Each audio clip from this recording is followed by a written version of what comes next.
Good evening, ladies and gentlemen. Welcome to the Planning and Zoning meeting tonight, November the 1st, 2018. First order of business will be our public hearings, and our first public hearing will be Lot 32 Arlington Way, Site Plan -126.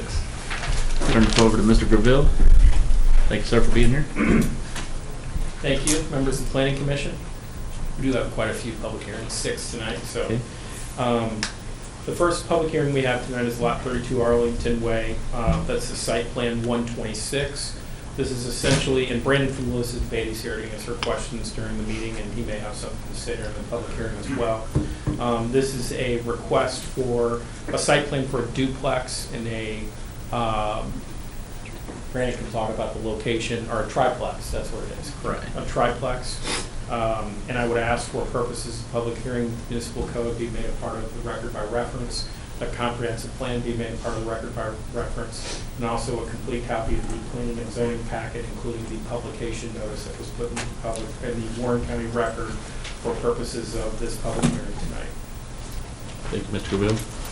Anyone else here to speak on behalf or against the Site Plan -126? Very quickly. State your name, sir. Good evening, I'm Brandon with Lewis and Beatty. Thank you, Brandon. We're the engineers and surveyors on this, so I'm here to answer any questions if anybody has them. Okay, thank you. Anyone else tonight? Hearing none, we'll close that public hearing and move on to our second one, which is the same Lot 32 Arlington Way, conditional use permit -60. Once again, this is the public hearing for the conditional use permit request for the triplex to be built. Brandon from Lewis Beatty is representing them. For purposes of this public hearing tonight, I would ask that the municipal code be made a part of the record by reference, a copy of the comprehensive plan to also be made a part of the record by reference, a copy of the zoning packet in completion, including copies of the publication notice for the public hearing tonight. Thank you. Anyone else like to speak tonight on the conditional use permit? Hearing none, we'll close that public hearing and open up the Warrenton Storage Unit Site Plan -127.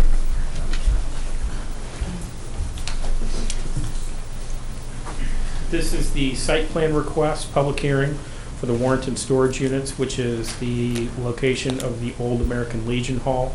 I believe you guys have seen the diagrams in your packet that shows storage units, self-storage units to be put kind of adjacent to and behind the old American Legion Hall. For purposes of this public hearing, I would ask that the municipal code be made a part of the record by reference, a copy of the comprehensive plan be made a part of the record by reference, and also a copy of the zoning packet in completion, including copies of the publication of the Warren County record for the public hearing tonight. The applicant is Mr. Terry Barr. Is Mr. Barr here? We anticipated that he would be here to answer questions. He may be coming in now, but he is the applicant, and we did verify that he should be here, at least for the discussion part of the public hearing. Thank you. Anyone else would like to speak on the storage unit Site Plan -127?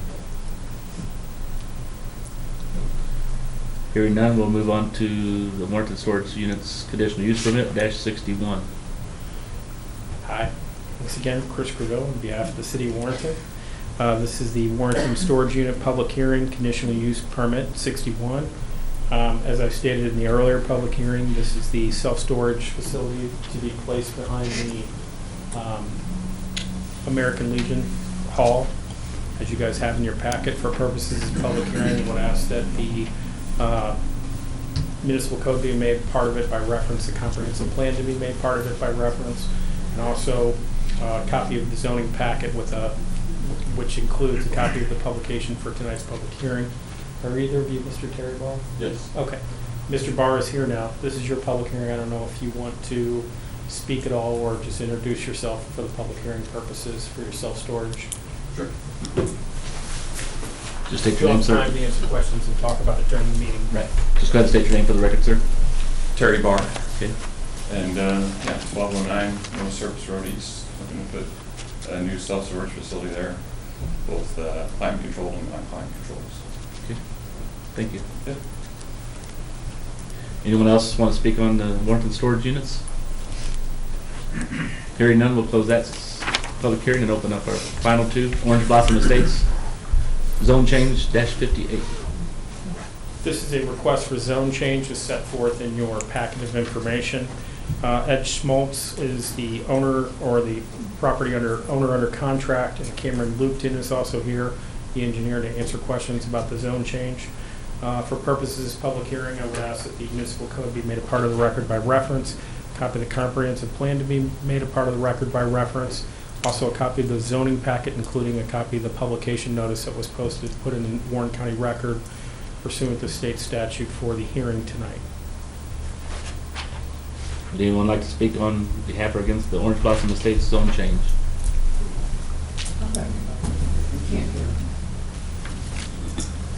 We'll start with this gentleman first. I can't hear anything. Okay, that's fine.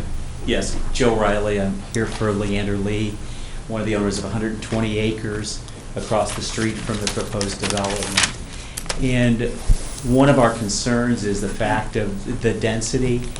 And I don't know, we did take time to go look at the other projects by the developer, and I have photos that you might want to see. There's a very little green space. It basically looks similar to a drive-up motel with basically paving straight up to it with a small perimeter green space. It's a high-density pocket on a road that is more than traveled right now, with garage spaces for, it's probably at least 60 to 80 cars will be coming out of that. It's unclear what kind of a community it really is going to be. It could be affordable housing, which would mean it could be subsidized, it could be whatever at that point. And we're just looking at the economic good for the community and certainly the property owners that are adjacent and adjoining and sharing that road in front of that property. Thank you. And your name Would was you once like to again, see the photos? and your name was once again Joe Riley. Joe Riley. Yeah. Thank Would you like to see the photos? It If might some- give you, if somebody requested, we will do that okay. in the regular meeting. Thank you. Would anyone else like to speak? Go ahead, sir. Step over. My name is Dennis Brady, and this is my father, Dennis Brady Sr. We own the property on surrounding two sides of the proposed development. And I just wanted to say a few things. I'm all for growth of Warrenton. However, I think it needs to be growth in the right direction. I spent a lot of time reading through the city's comprehensive plan that was, I scoured through all the results of the planning advisory committee that was done from March through December of 2015. And nowhere in this city's plan, did I see any mention of any need for high-density housing, especially as it relates to a potential rental situation. It's different having duplexes and triplexes when they're owner-owned. However, from what I'm gathering, there's that this could be potential rental situation. I think anyways. My next point is on the public workshop, page 2 of the same planning advisory committee that was done by community members. It showed that there's a desire for about 71% of the growth of the future homes to be single-family homes. And if we go in with a big multi-purpose, multi-family homes, it's going to be really hard to achieve that 71% down the road. It's going to limit other builders to only building single-family homes, or in some instances it may be better to have, duplexes or triplexes up near the road and then the nicer homes in the back. But again, if this is all, multi-family homes, it's going to be hard to achieve that goal. And then the last thing I want to say is, we've actually been through this on this exact same property, Mrs. Slatton's old property, several years ago. This went before this planning and zoning for the same R3 consideration. And at that time, the board deemed it wasn't in the city's best interest and their request was rejected. So I just don't see a whole lot that has changed since then. You know, if you look at the map of the city of Warrenton's, zoning, everything north of 47 going up there is zoned R2.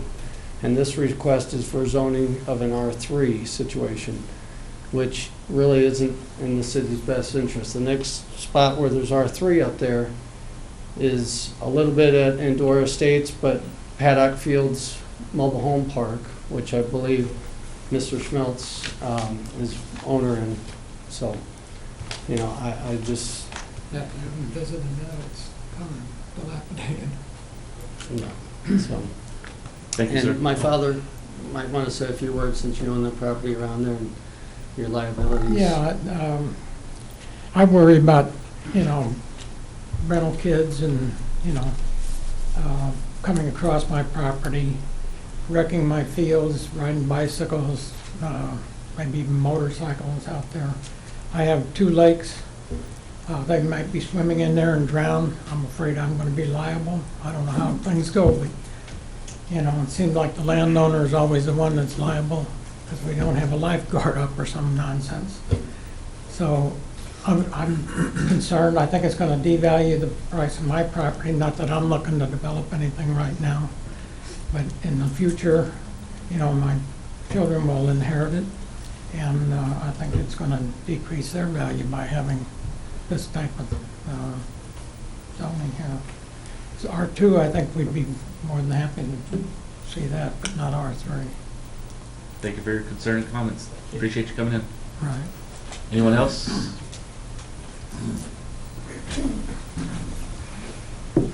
Good evening. Good evening. Vic Muschler. I'm also, my wife's here present too. We're adjoining property owners. We just don't have any information. I've contacted the builder. He didn't return my phone call. We wanted some additional information so we could make a judgment. But from what we're hearing, with no facts, we got to say right now we're against this. Okay? Thank you, Mr. West. Thank you. Mr. Graville? Yeah, I do just want to correct one point. The prior application for the R3 rezone, that application was actually withdrawn by the applicant. It was not voted on or rejected by the board or by planning and zoning. So I just wanted to make sure that was clear for the record. Thank you. Anyone else to speak tonight during the public hearing? Go ahead.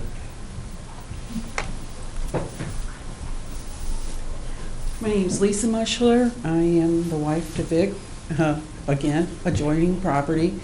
Another concern of mine is dumping that many people into that small area. We live right at the corner of Fairgrounds and 47. We have an ambulance district down there, a firehouse. I watch day after day during the summer the number of vehicles that do not yield at this point to the fire trucks, more importantly the ambulance, not that one's more important than the other, but they're getting to a life and death situation a lot of times and they're not yielded to. Now we're going to dump a whole bunch more cars into that area that truthfully we don't need. Thank you. Thank you. Ma'am?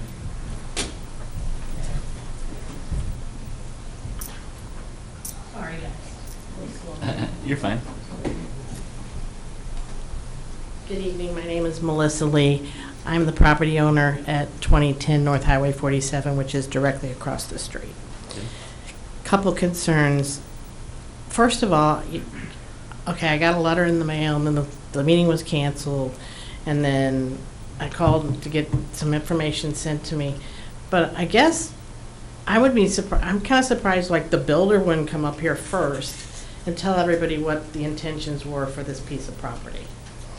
I mean, I heard that it's for 55 or older. I drove to Union, Missouri to see the different developments that this gentleman or the builder has constructed. They are on top of each other. No disrespect, you're probably here, I don't know who you are, but they look like they're, if a strong wind blows, they're gonna blow over. I was brought to my attention this last weekend that there's some 55 or older at the end of the fairground property that's been constructed and people are living in. They're brick, they're very nice units. And then I was questioning exactly how many 55 or older communities does this community really need? How much money is that going to bring the community of Warrenton, the 55 or older group? This is a great town. It's a prosperous town. It's growing. You're bringing Schnucks. There's things coming out here. But I don't really know how another 55 or older community is going to help prosper this city or town at this point in time.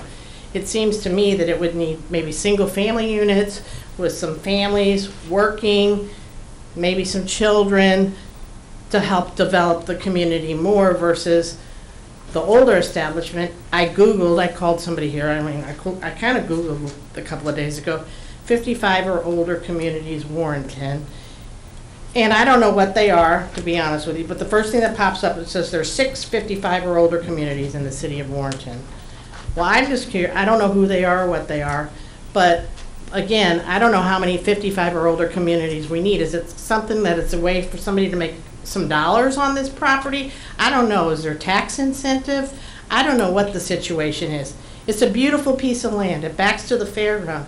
It would make a beautiful subdivision for single-family homes, for people to move in there and have their children and develop. I mean, I'm all for the town growing and the property growing, but I just don't think that the density of this, they're on top of each other. It kind of looks like an army barracks of properties. And that's why I took the pictures when I was there. I was shocked to see, if you go on the website, you see this beautiful fountain and pond with this thing on it, and you're thinking, wow, that would be nice.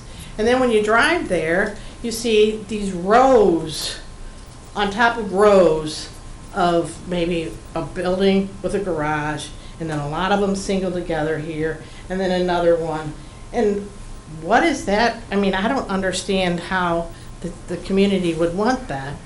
But I have a question, because I was here for the last one, and I know that was subsidized. And when I was here for the last time this was brought up, because it was, I think, supposed to be through government subsidy, I thought that that was voted on, sitting here and voted on by the council, because I was sitting in this room. I was sitting in this room and saw it was voted on by the council. That's a different location than this one. No, it wasn't. It We was went right back- across the street ma'am. from my property. Ma'am, I know, we went back and looked at the records. This was withdrawn by the applicant before a vote. No, I was here, and this gentleman saw it too. Were you here? Yes. Okay, I would like to see that, because I was here and they all voted on it, and it was declined. So I don't know when it was taken off of there. Was it after the fact? Our process for that to be approved would have not just been one vote, Ms. Lee, it would have been a vote in front of planning and zoning and a vote in front of the board. The city clerk researched it today. Ms. Rue, can you tell her what your research showed? It did not go before Board of Aldermen. Well, there was a, The applicant what are withdraws. you guys? No Oh, offense. so it might have went through here and Are then, you the Board of Alderman? Planning and zoning. so it might have been through here and then withdrawn It went between through here and here, there. well, I was here and they all, it was declined. It's in a meeting similar to this. This body just makes a recommendation. They don't Recommendation, approve or decline something. Okay, So if we recommended against it, then they might have withdrawn it between here and there, if that's what you're recollecting. okay, well, I thought I was here and they said, no, it wasn't gonna go and it was a mute thing. And I think that's what you were here too. So I don't understand the process, or, because we were all sitting in this meeting. Right, I understand you don't understand the process, but this body, by state statute, just makes a recommendation. Right. They do not approve or deny anything. They make a recommendation after the public hearing.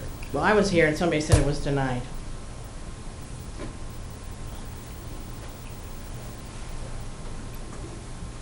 Thank you. Anyone else would like to speak tonight? I think there's several other persons back here that I've talked to some of the neighbors, and everybody I've talked to, none of them is in favor of this, they're all against it. Okay. And I would hope that the board would see to it that it be zoned R2. If it's changed from agriculture, that'd be great. Thank you, Mr. But Green. R3, I think, is just Okay, not good. thank you. Anyone else? I do have one question. Is it on the storage thing, is that done now? Yes. Oh, We'll- okay, because we'll- I couldn't hear. I didn't know if we were going to address that issue too as well. What would you like to say there? Pardon? What were you wanting to, Well, I just want to say that we put up a new building, storage building last year, and I have 2 renters in that building. We have 2 other buildings with multiple vacancies. And out of 104 units we have, we only have 51 renters in there at this time, as of today, that I counted. And 2 of those, for non-payment, are going to have to be evicted. So just to say, I don't think we need any more storage units in this town either. okay, thank you. Anyone else like to speak on behalf of the zone change at this time? Hearing none, we'll close that public hearing and open up the last one, which is Orange Blossom Estates PUD-59. Mr. Rubio? Good evening, Planning Commissioners. This is our 6th public hearing. This is the Orange Blossom Estates Plan Unit District Conditional Use Permit request. As you heard before, this is related to the senior living application, the 55 and older unit development. For purposes of this hearing, I would ask that the planning and zoning packet, including a copy of the publication notice for tonight's public hearing, be made a part of the record by reference in its completion. A copy of the ordinances of the City of Warrenton be made a part of the record by reference, and also a copy of the comprehensive plan be made a part of the record by reference. I want to remind you all, this is a plan unit development, a PUD. What the purpose of the PUD conditional use permit application is it gives this body more flexibility in recommending development standards that may be outside of our code, including more conditions, less conditions, and variations from conditions.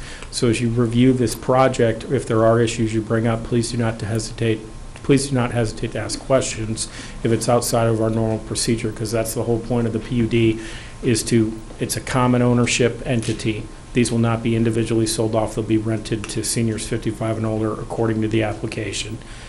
But with regards to screening, landscaping, and whatnot, there are more abilities under the plan unit district for us to negotiate certain conditions or parameters for the development. Would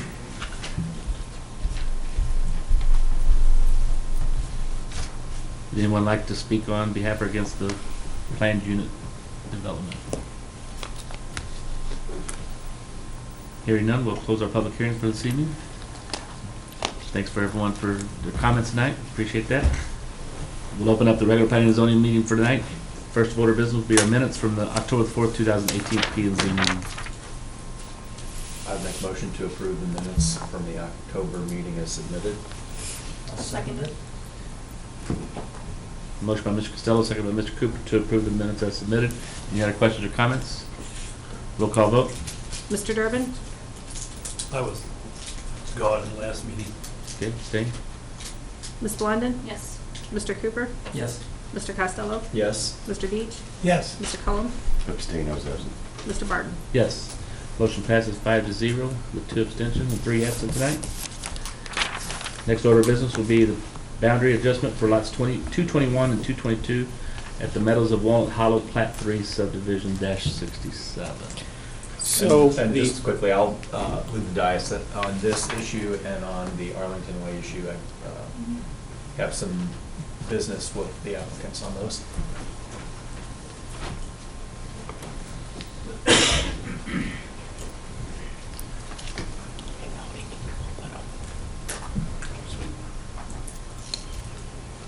So the first issue we have on our agenda for tonight is the boundary adjustment. That wasn't, okay.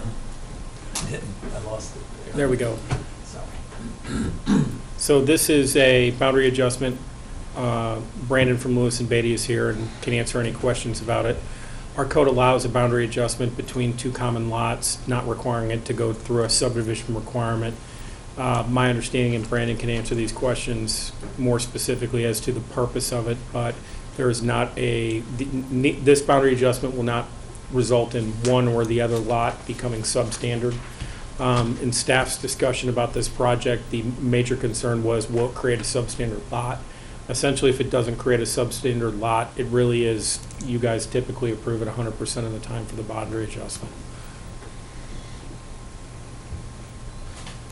And Brandon, that's correct, it will not create two substandard lots. Correct. And what's, if you want to state the purpose why, maybe give a Brandon. little history as to it. All right, good evening again. Brandon with Lewis and Beatty. So the purpose for this was, if you look here, this dashed line was the old lot for 222 and 221. We wanted to rotate this to make this lot a little bit better buildable. It's kind of cut in around this corner. There's some utilities, and it squares this up with the rest of them. It's also to create down here, there is a parking and mailbox easement. The Postal Service is going to less of individual, instead of putting mailboxes in every house, they're going to more of a central mail Unit. unit, I guess, for lack of a better term. Since this is technically in Wright City's postal area, there's been some debate back and forth as to whether it does or doesn't need it, and I haven't heard any resolution on it, so we just went ahead and said, well, if we're going to put one, that would be a good place. We talked with the owner, so they said, well, if we're going to have to put one, we'll just go ahead and put an easement on there, so that way, if now we have to put one, or if in the future the post office changes their mind and decides we have to put one, it'll be able to go in this parking and mailbox easement down there.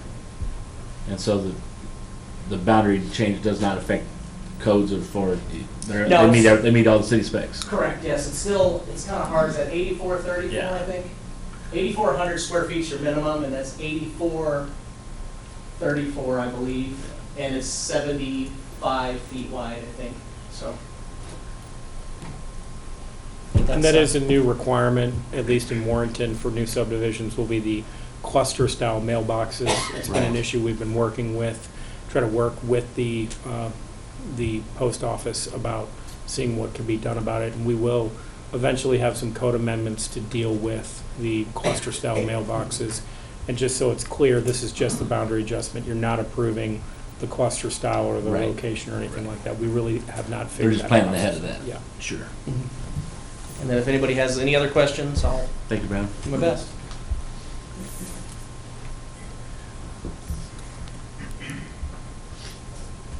Can I move to accept the boundary adjustments? I'll second. Got a motion by Mr. Cooper, second by Mr. Cullum to approve the boundary adjustment for lots 221 and 222 at the Meadows of Walnut Hollow, Plat 3, subdivision -67. Any other questions or comments? Roll call vote. Mr. Deitch?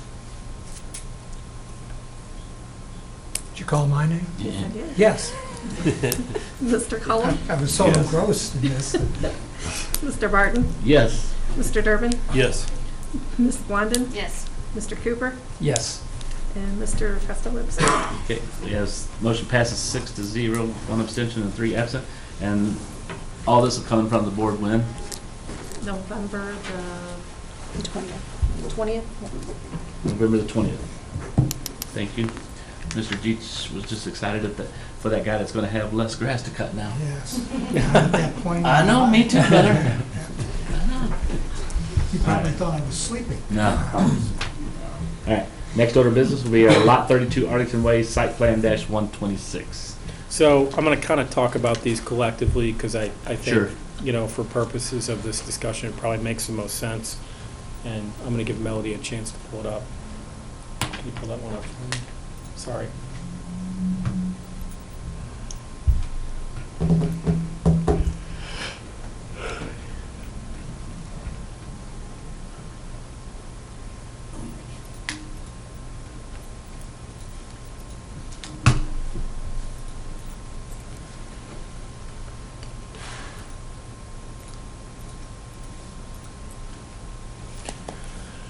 And Brandon's here to answer questions about this. So this is a request to build a triplex, and staff reviewed this. There were only 2 concerns that were brought up by staff with regards to the triplex. I think most of the developments in this area are duplexes, but the triplex issue was not really a major concern on staff's behalf because it is multifamily. The 2 concerns were spaces for cars, asking the applicant to address, you know, there may be a proposed, how many spaces there are going to be, and is there enough for a triplex, because the potential for how many people could live there either now or in the future. And then the second one was, I had a discussion with Brandon and Bart from Lewis and Beatty regarding the fact that this site plan indicates lot lines for future subdivision of the triplex into separate lots below substandard lots. And I had, as part of my discussion with Bart, was why that actually can't be subdivided anymore.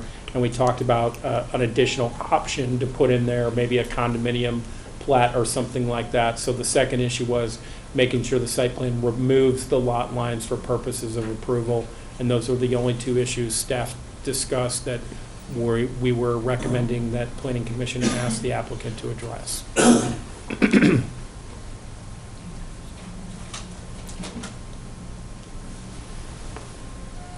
Brandon, did you want to address those two? Parking, Brandon, the Sure. number of proposed parking spaces, concerns about possible parking, what you guys have there, and what you anticipate. Then the second thing is the removal of the lot lines, which in my discussion with Bart, we were going to address at a later time. Correct. Again, Brandon with Lewis and Beatty. So you have, each one of these has a 2-car garage, so you could fit 2 cars in there. The driveways are about 16 foot wide, so you'd be able to fit 2 cars in each one of those, and you could probably fit 2 cars deep. I mean, it's pretty standard. It's not much different than if they were 3 separate houses as far as driveway and garage goes. What's the square footage of the proposed units, each individual unit? Of the Brandon? proposed units, I don't know exactly, roughly 31, 38, about 1,200? Are they about 1,200? 1,400 square foot units roughly, so in line with, your single-family homes. And they're 1-story, correct? They're not 2-story? Correct. And they all will have that back patio as well, concrete patio. Yes. Yeah, are they 2-bedroom? 3? 2-bedroom. They're all 2-bedroom units. And multifamily in this area, it had a conditional use, I want to make sure this is clear as well, it had a conditional use for multifamily that has expired because development was not done within 2 years. So it was allowed to be multifamily. I don't know if it was, Brandon, you remember if it was originally a triplex or a duplex?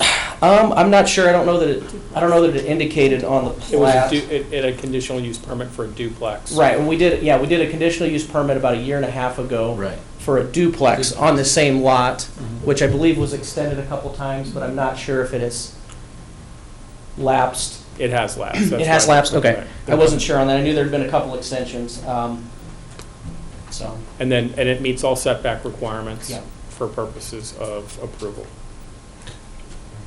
So you guys have for your consideration the site plan for approval, which is this, and we're recommending condition to remove the lot lines, and we'll address that with Lewis and Beatty, and the conditional use permit for the triplex. So we're doing them both at the same time? No, separately. I would Right. ask you to take them up one site plan Right. first, and then conditional use permit, because the approved site plan is required in order to have a approved conditional use permit. Why did they switch it from a duplex to the triplex? I'm not sure. You'd have to ask one of the owners.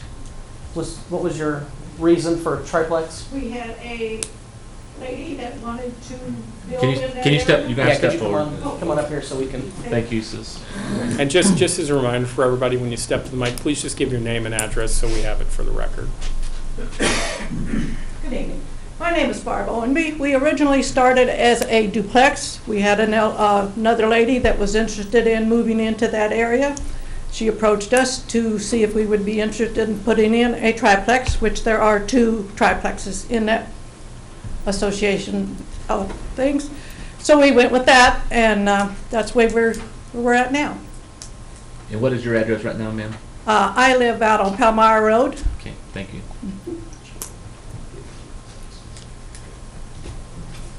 Anybody else have any questions? And these are going to be individually owned property? Yes. Yes, that's the intention. I'll make a motion, we accept it. And I'll second that. We have a motion by Mr. Durbin, second by Mr. Deach, For the site plan, to approve the site plan -126 for lot 32 of Arlington Way. I would ask for the condition to remove the delineated lot lines as well. Is that under this site plan, or did we do that in a condition of? Remove it under the site plan.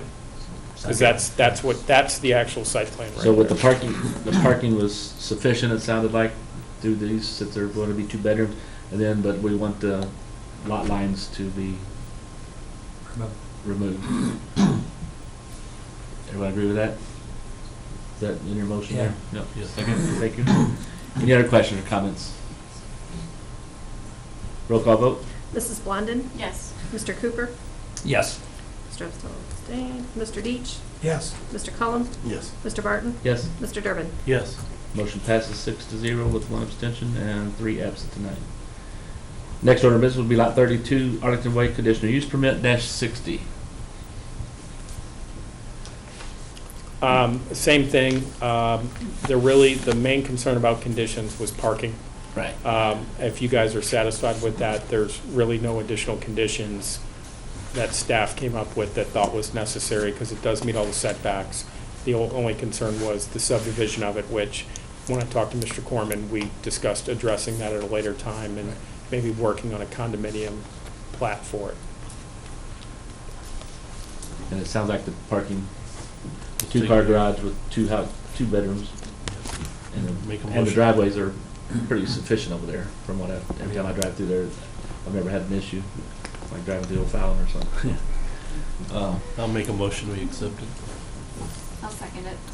Motion by Mr. Durbin, second by Mrs. Blondin, to approve this conditional use permit -60 with the conditions that were permitted with the boundary lines and parking taken care of. Any other questions or comments? Roll call vote? Mr. Cullum? Yes. Mr. Barton? Yes. Mr. Durbin? Yes. Mrs. Blondin? Yes. Mr. Cooper? Yes. Mr. Deach? Yes. Motion passes 6-0 with 1 abstention. And those will both come in front of the board on November the 20th, ladies. November the 20th. Put that in your calendar. And that meeting starts at a different, what time does that meeting start? 6. 6 o'clock on November the 20th. November 20th. Thank you guys for being here. Next order of business will be the Warrenton Storage Unit Site Plan -127. Sorry. All right. Next one we have, and I'm going to, for purposes of discussion, I'm going to talk about staff thoughts and Sure. concerns at the same time on this. So this is the proposed site plan for the Warrenton storage units. SB 127 also encompasses, it requires a conditional use permit for storage units in this commercial district. The concerns from staff is, can you scroll and show the front a little bit more, Melody, if that's possible? So this is, as you guys are aware, this is the former American Legion Hall off the northern part of Interstate 70, which sits up on that hill. There was a concern, primarily, first and foremost, is what is going to happen with the current building, what the plans are for that, because there were some concerns about the aesthetics of the storage unit and kind of the, I don't want to say plainness, because they look very nice, but the monotony of it, if you will. Because of its location in the city, as you come into the city of Warrenton, there was a thought about the front of it, instead of the chain link fence that's shown in the photos, some type of site-proof fencing that is either a vinyl or something maintenance-free that is not just a chain link fence with the storage units behind it. So there's a little bit of hidden of what's back there, not necessarily completely hidden, but to, because it is such a prominent place in the city.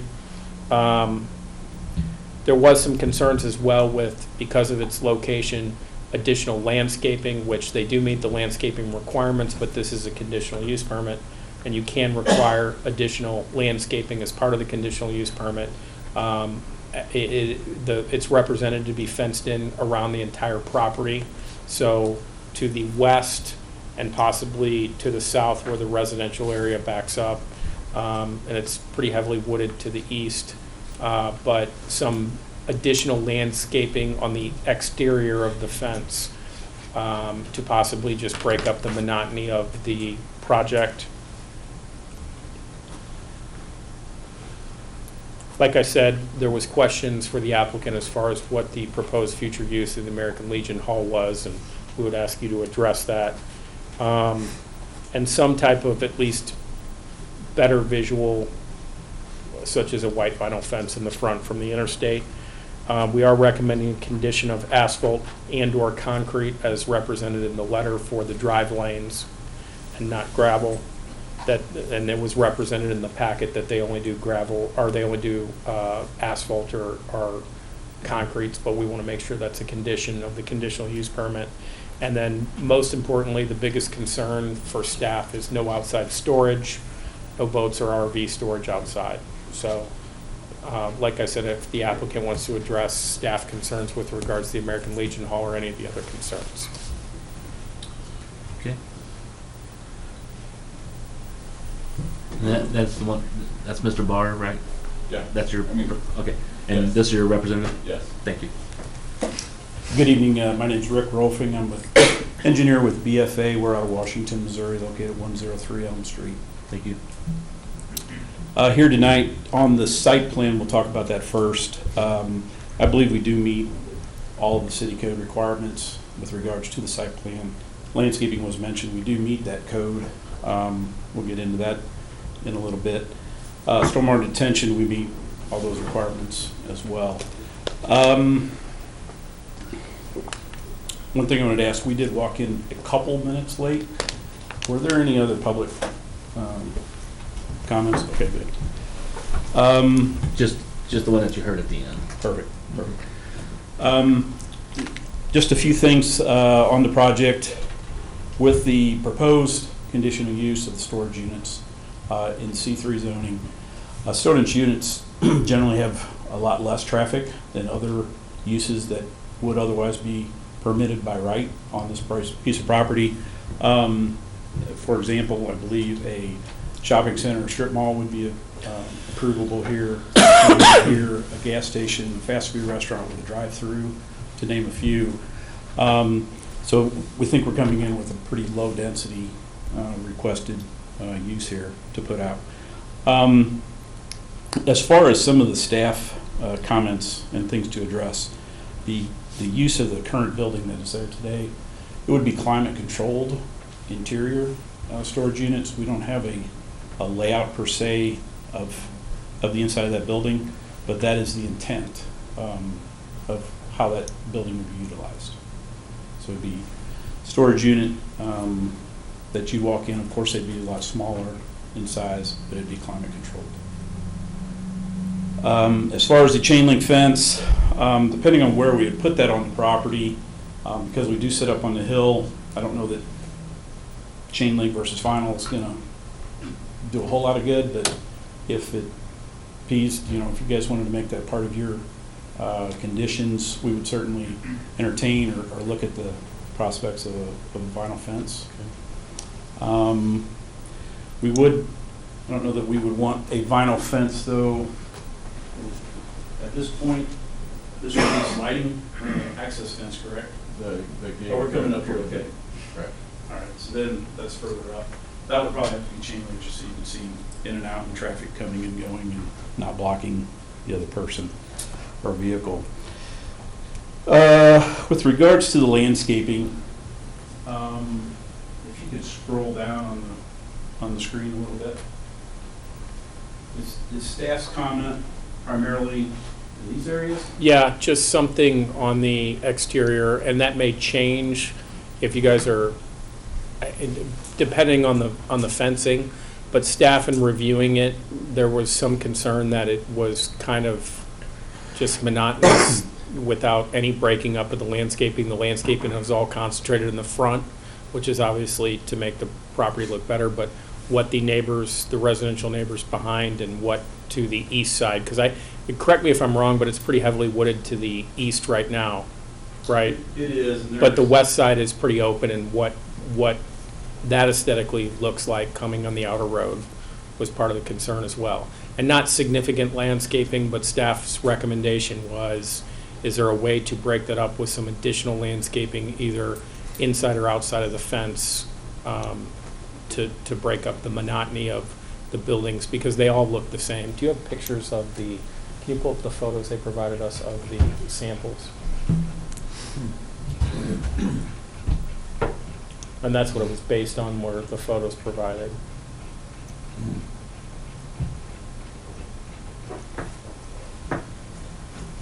So the concern was,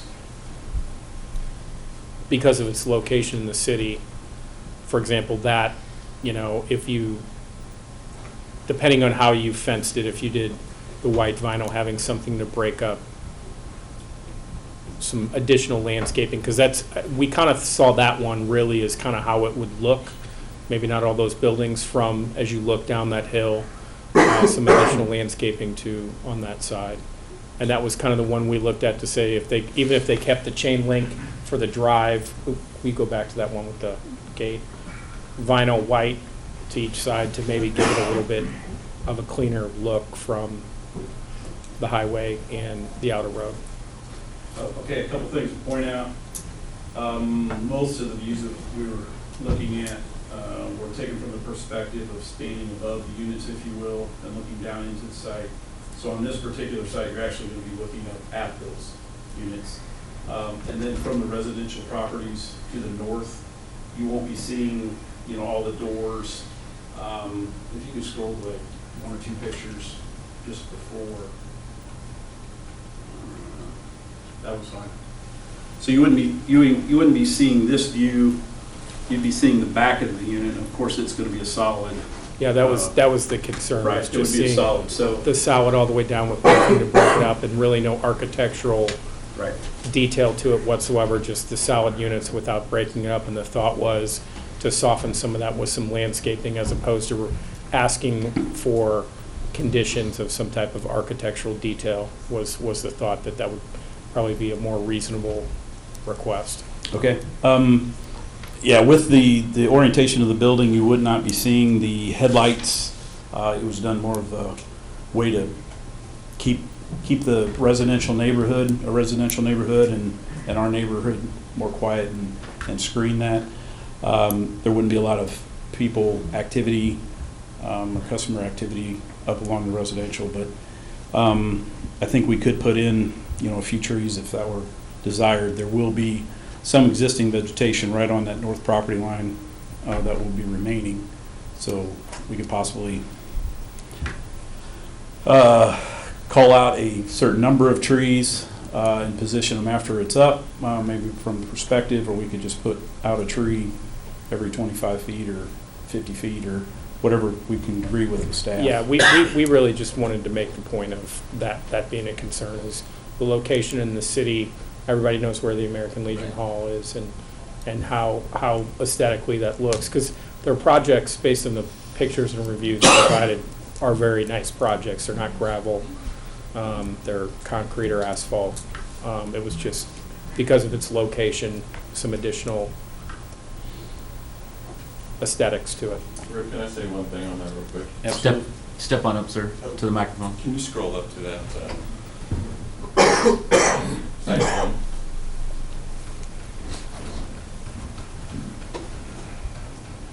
As of right now, the fence that's on the north side of the property is pretty overgrown. And so this lot right here has decent visual this way, but from that point on, it is pretty overgrown. And I don't know how much they would be seeing back in there. So I'd invite you to take a look at that, you know, before I have to plant a whole bunch of trees, I guess. And that's kind of what I was saying. Maybe we build it and then we take a look at where we would place some of the vegetation. But the fencing out there does have some growth. And in the condition, we could put down, that, no pun intended, that you would spruce it up by getting together with the city and deciding on Right. what we do. Well, what we would ask is, depending on your recommendation, is we would ask that they come back with some proposal Landscaping. before we go to the board with some additional landscaping, if that's what you got. That's just was Sure. staff's observation. Right. And comments to you guys was, those were our concerns about the location.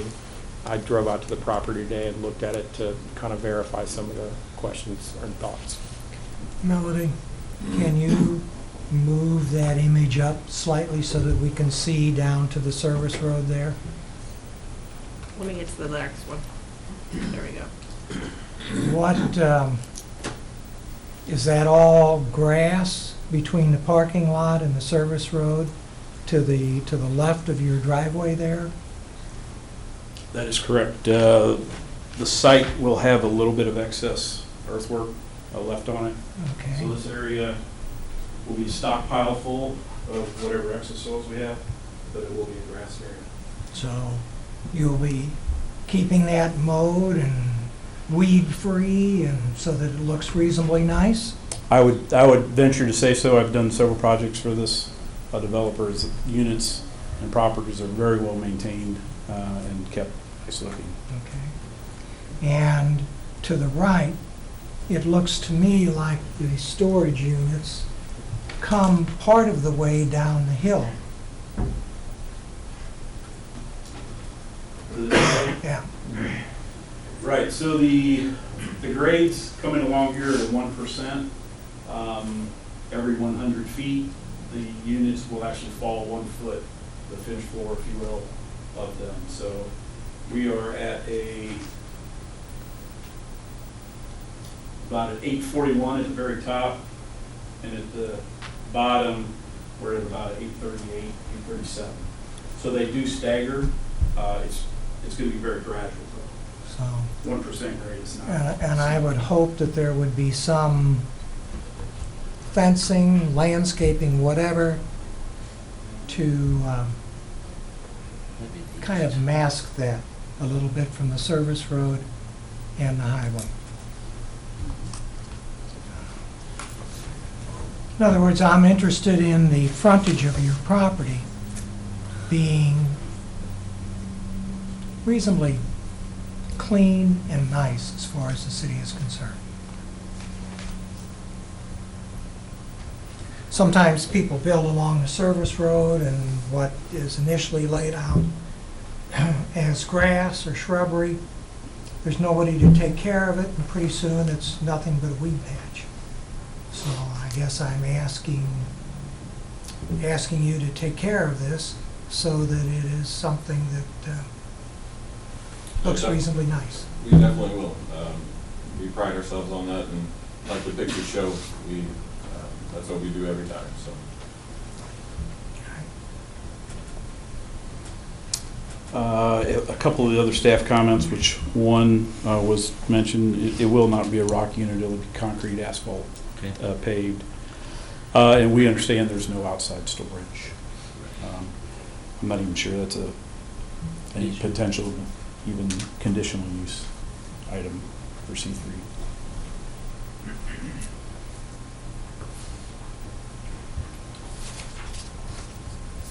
So it looks like you addressed all the issues that we talked about there. Yeah, we can provide a landscape plan to staff. I think you kind of, just something, not, it would be great if you could provide a plan to show, and I don't know what the planning commission feels about vinyl fencing versus the chain link. And if, staff did not feel that it was necessary to make, especially the east side and possibly even the back side vinyl, but where it's seen, that it would be maybe a nicer appearance if it was some maintenance-free vinyl instead of the chain link. Because coming from the east, you won't be able to see the right side of the fence is what you're saying. But from the corner there to the front, and then on the west side to the back. That was our comments or concerns on it, and I don't know if the engineer has any thoughts on that as well, but we would request, if you consider those as conditions, an additional landscaping to break up. Right. And, maybe some additional landscaping detail for the front of it, possibly even to show the hill, or what is going to be the front, to Mr. Deitch's comment. And then also some maintenance-proof, possibly white vinyl fencing in lieu of the chain link fence. Because that was probably the biggest comment that was pointed out, was we don't want more chain link fence on the north side of the service road, or we would prefer that not be more chain link. But the gate has to be, basically. But the gate has to be, visual, there's no doubt. But that one gate that I saw in there looked very nice. Yeah. What if, the back fence along the back, you won't be replacing it. Isn't there a fence back here already? Right now. And there's that's- already vegetation on it, so Or if you was it's to to remove remain. it, then it would cause Right. I used to cut that grass, so Right. I know there's one area that's open. but It's open on the left, on the west side, yes. Is one of those houses got a big shed in the backyard or something like that? Yeah, the one on that opening where he's talking about. I would, we'll take it under advisement, the vinyl fencing, depending on where it's placed. Yes, you're screening the units from the road, but you're also screening what's happening on the inside of that fence from would-be emergency vehicles, people driving by. I mean, it's a very safe facility, but there are some safety aspects if you can see through that fence as well. Didn't So we- some of your fences have site proof? I thought. There was some black vinyl coated I Yeah. saw in there, which is a nicer looking fence, and it's used often, But those they're site proof though, right?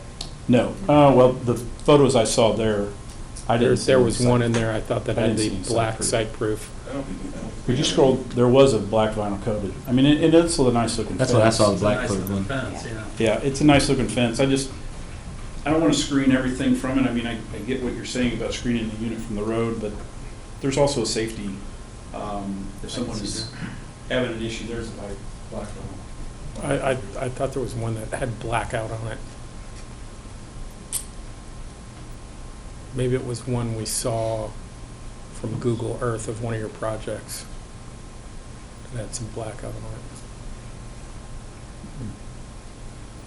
Yeah, the only thing I can think of honestly is just the signs that we would have on it, but I don't. I'll have to double check what we follow. But staff's comment is still remains the same, as I'm sure they want it visible from the road so people know it's there. But it's staff's comment was, we would prefer at least that front part to be site-proof or white vinyl. That was the recommendation of staff.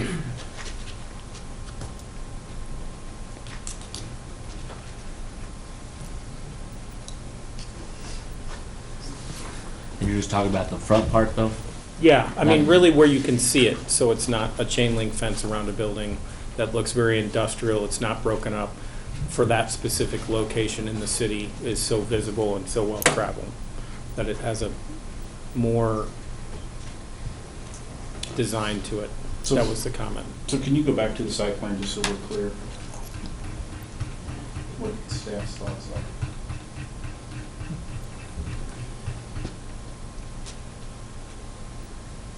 That front, it's not, So right now we're showing fencing from this point and then down. really that right there And this and that over here. over, yes, and So then this portion? that portion and up, right there. And then really what goes across the front, and then the other comment was, And all of this?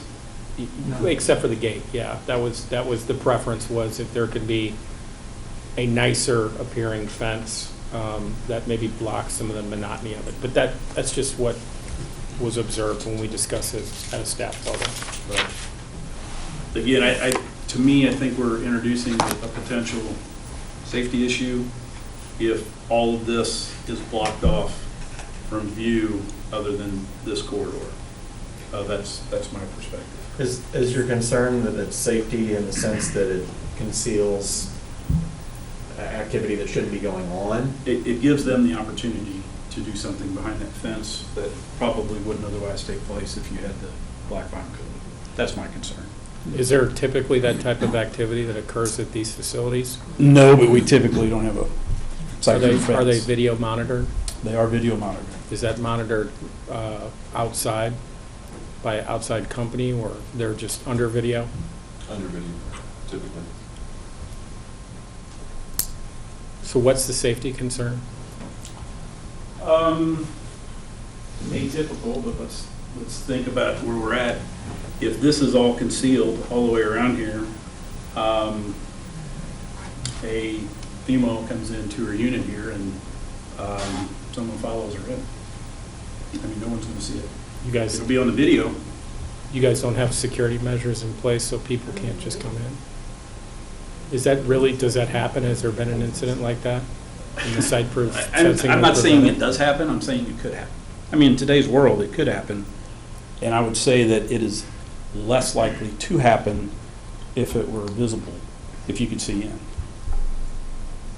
So the That's all I'm entrance, saying. the entrance to these places are done by passcode.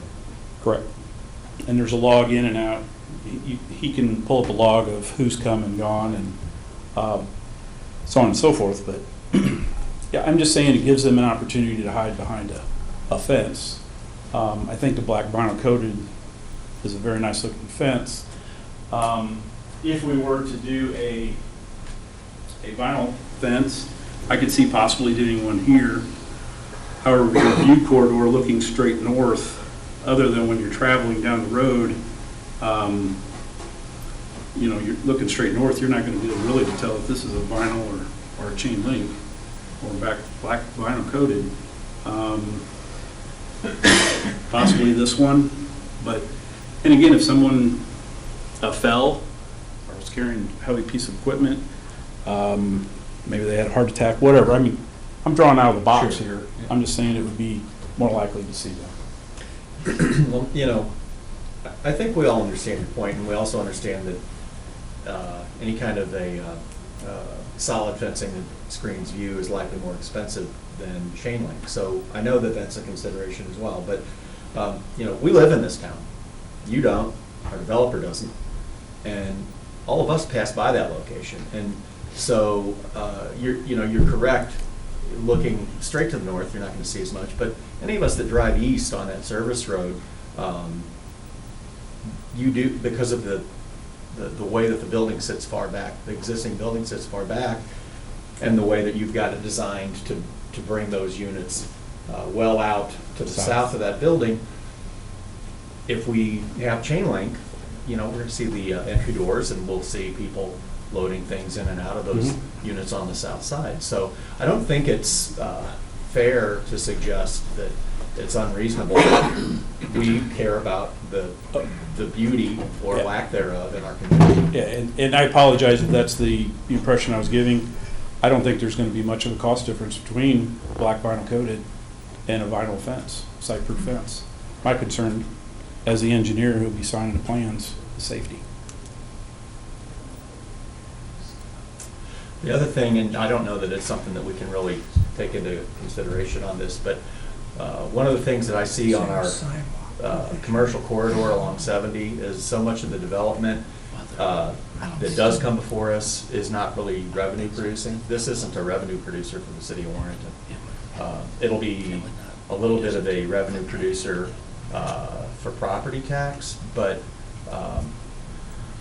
my estimation is this will take money out of our community because our local residents will be paying rent that leaves our community on a piece of property that's in a commercial zone. And, you know, granted that building's been vacant for a long time. But I think as a city, we might need to start thinking about the value of certain development over other development in these commercial zones. This is the doorstep to our community, and there's already a storage unit on that same side of the road, a couple different storage units on the same side of the road just to the east. I'm not sure if those are outside the city limits of Warrenton and the city limits of Wright City.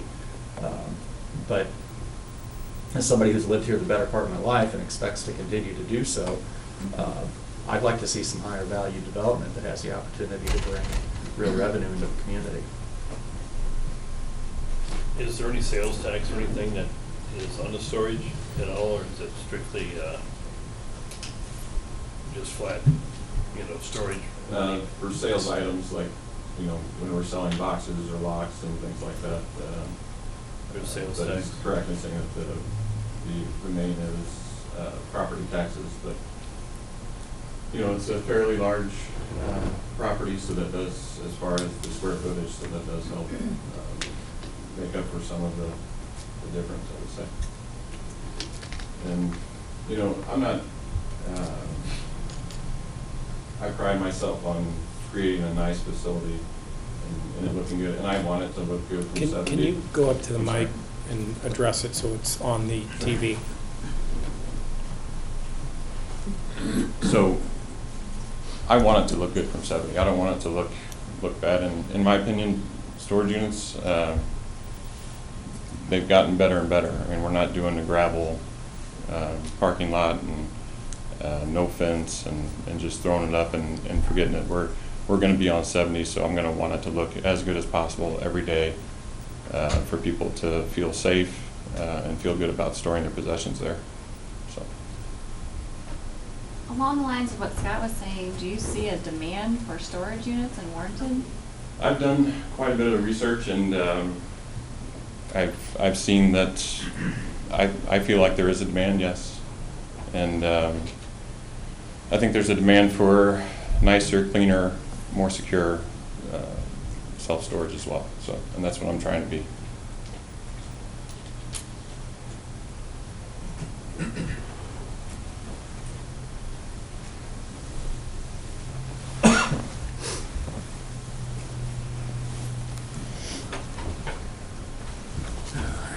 Anybody else have any questions?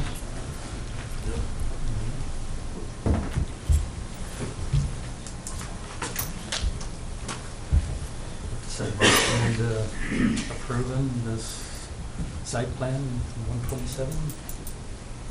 I'll second it. We have a motion by Mr. Cooper and second by Mr. Durbin to approve the site plan. Do we do the conditions under the conditional use permit probably? Under our code, both the site plan and the conditional use permit allows for the installation of conditions for approval. So I'd ask if you could do them under both. Both of them? Yeah. No. Let's add that. So And they're if I can recommend, I don't know what Right. your position is, but I'd recommend, the fencing?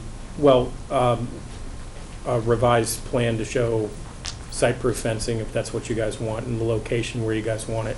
And then the second thing is a revised landscape plan to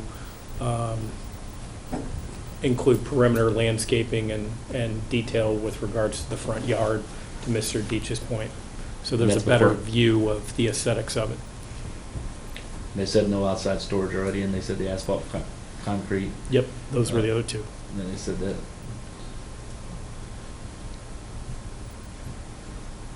So what's the board's thinking about the location of the fencing? I'm actually not as opposed to the black vinyl fencing or the black chain link, because much as you might think, that really hides a lot of stuff as you're coming up to it. I mean, it really hides a lot until you're right on top of it, and maybe you're seeing it then. But when you're coming or going, really, that black vinyl hides a lot, that chain link.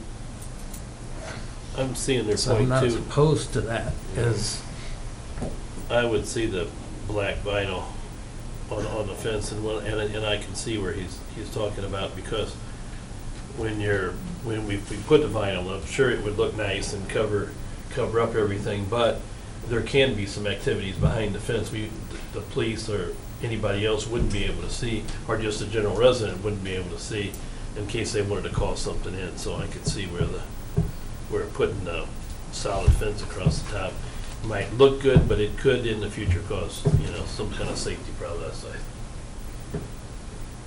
Yeah, I agree with that as well. I realize the visual aspect of it.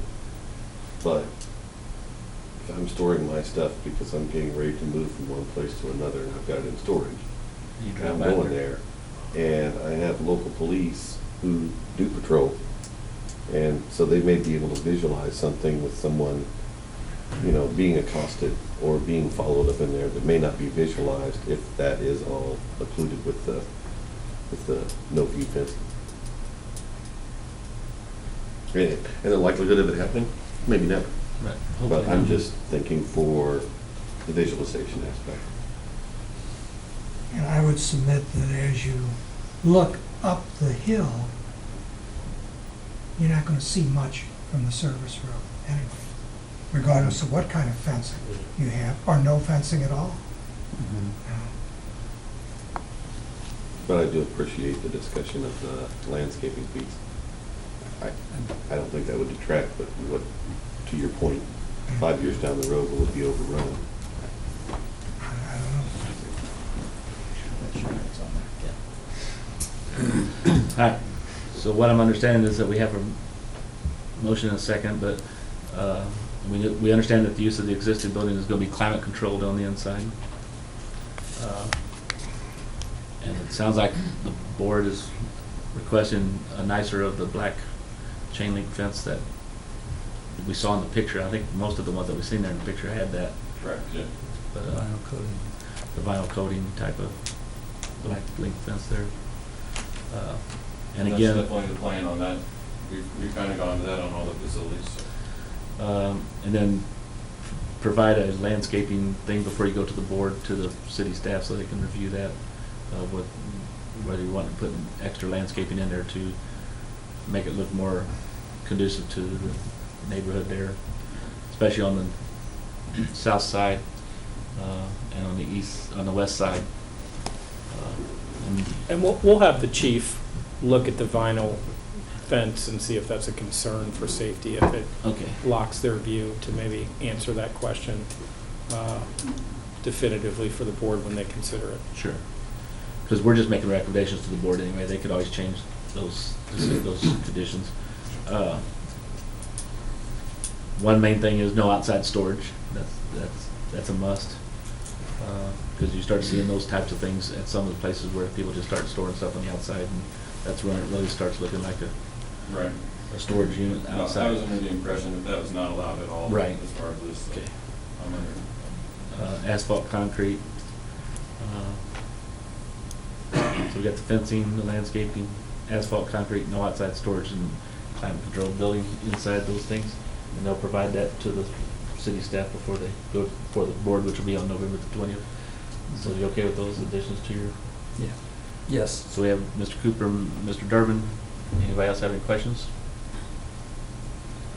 Hearing none, we'll take a roll call vote on that. Mr. Cooper?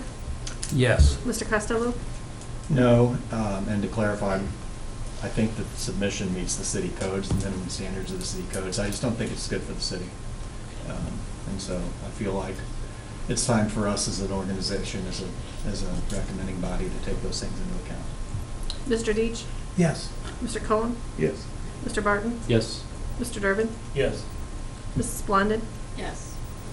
Motion passes 6-1 with 3 absent, and that'll come in front of the board on November the 20th at 6 o'clock. Next order of business will be this conditional use permit -61, which basically is the same thing that we just discussed, and we'll have the same conditions as permitted in those for anyone that's going to make, unless anyone else has any further questions. Were there any other conditions that came up under the conditional use permit that, There were not that staff was concerned about, for what we discussed? Yeah, and I would just ask the applicant to try to get us a revised perimeter landscaping plan. And then, I don't know, when do you think you can get that so staff can review it? Next week. Okay, great. But no additional things. Thank you. I'll make a motion to recommend approval of the conditional use permit with the conditions that were spelled out. Thank you, Mr. Cassell. Second by I'll second that. Mr. Deitch. Any other questions about that? So we have a motion by Mr. Costello, second by Mr. Deitch, to approve the conditional use permit -61 with all the conditions that were previously stated in the previous site plan, such as the fencing, the landscaping, the asphalt, concrete, no outside storage, and the climate control inside the building. Any other questions or comments? Roll call vote. Mr. Barton? Yes. Mr. Durbin? Yes. Mrs. Blondin? Yes. Mr. Cooper? Yes. Mr. Costello? No, for the same reasons as previous. Mr. Deitch? Yes. Mr. Cullen? Yes. Motion passes 6-1 with 3 absent, and that'll come from the board on November 20th. And thank you, gentlemen, for having an interest in our community, and good luck. Thank you. Next order of business will be Orange Blossom Estates subdivisions -65, followed by the zone change and the planned unit development. So the first item we have here is the subdivision for Orange Blossom Estates, and that's to essentially separate Lot 1 and 2. And the engineer does have a presentation that I think will be helpful. Now may be a good time to take it up before we move forward. If you Okay. can go ahead and do that, if you can step to the mic, and we'll go ahead and start that presentation, because I think that may hopefully answer some of the community's questions. And we have met with the applicant and the applicant's engineer, and we did actually, to their concerns about what's actually going in there, ask them to provide a presentation and some information to the Planning Commission and anybody that attended the meeting.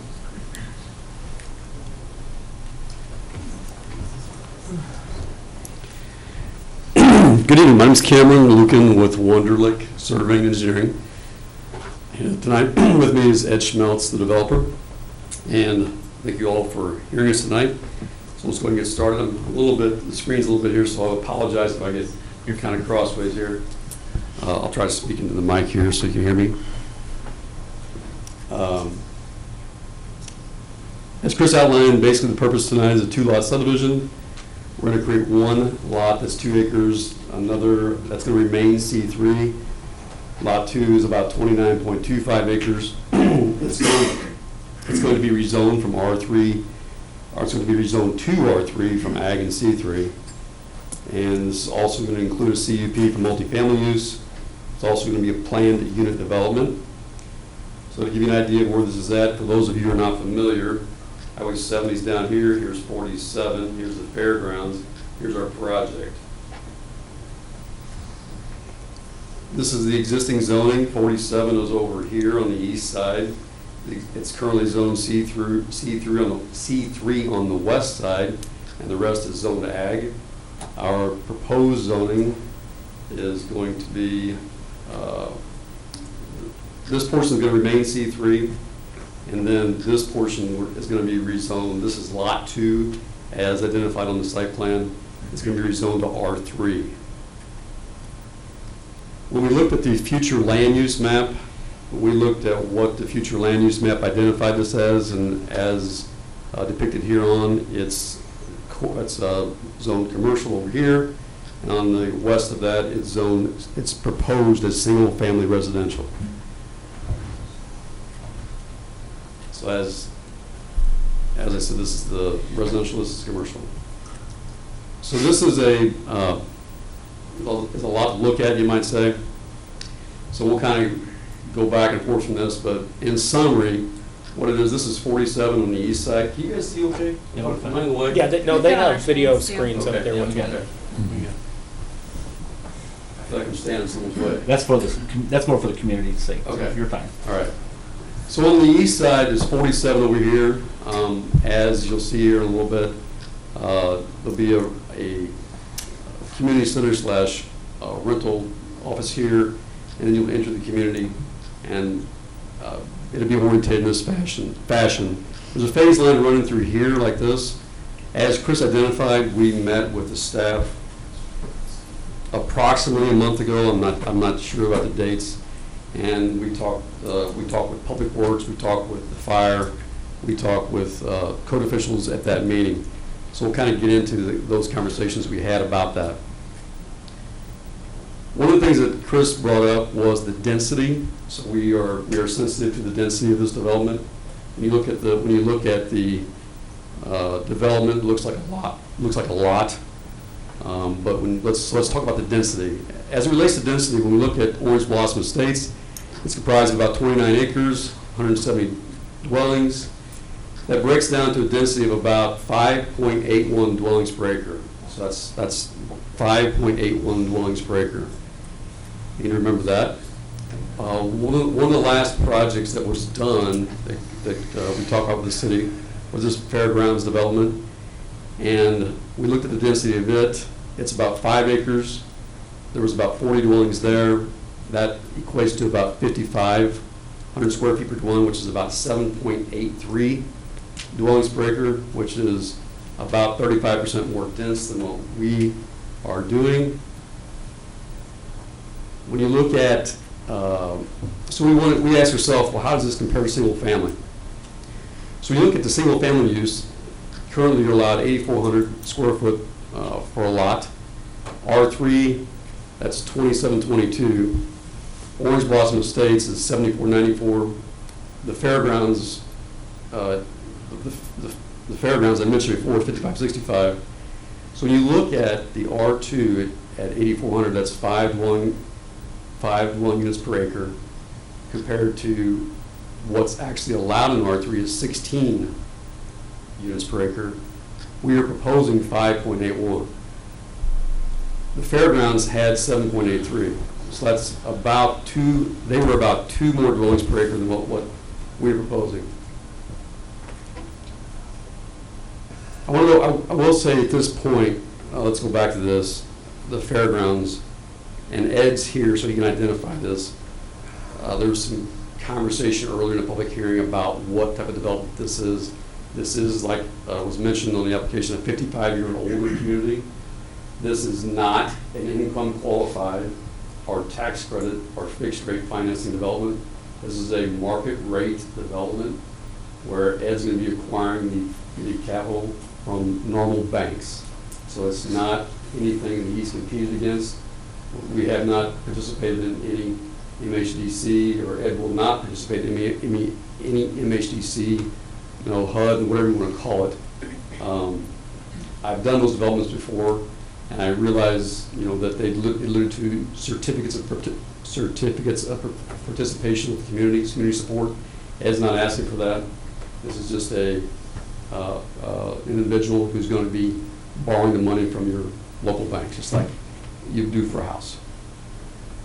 So they're for sale, not for rent? They are not, they are for rent. They are for rent. So one thing else that Chris mentioned and the staff had mentioned was the green space. How does it relate to what we're doing? As mentioned, 29.25 acres. The green space that's not paved is 16.57 acres, 16.6 acres. That means that 57% of the site is green. So when you look at that compared to what was approved, and this is, and correct me if I'm wrong, but this is, we believe, a income qualified development. They proposed, they had 5.1 acres, about 0.99 acres of green space. That's about 19.4 acres of green space when you do the math. That's 37.63% less green space than what we are proposing. So you look at our development, the fairgrounds is 1937 as mentioned. We are proposing 57% green space, which is 3 times the green space. So think about that for a second. We are proposing 3 times the green space and 2 dwelling units per acre less than what they had.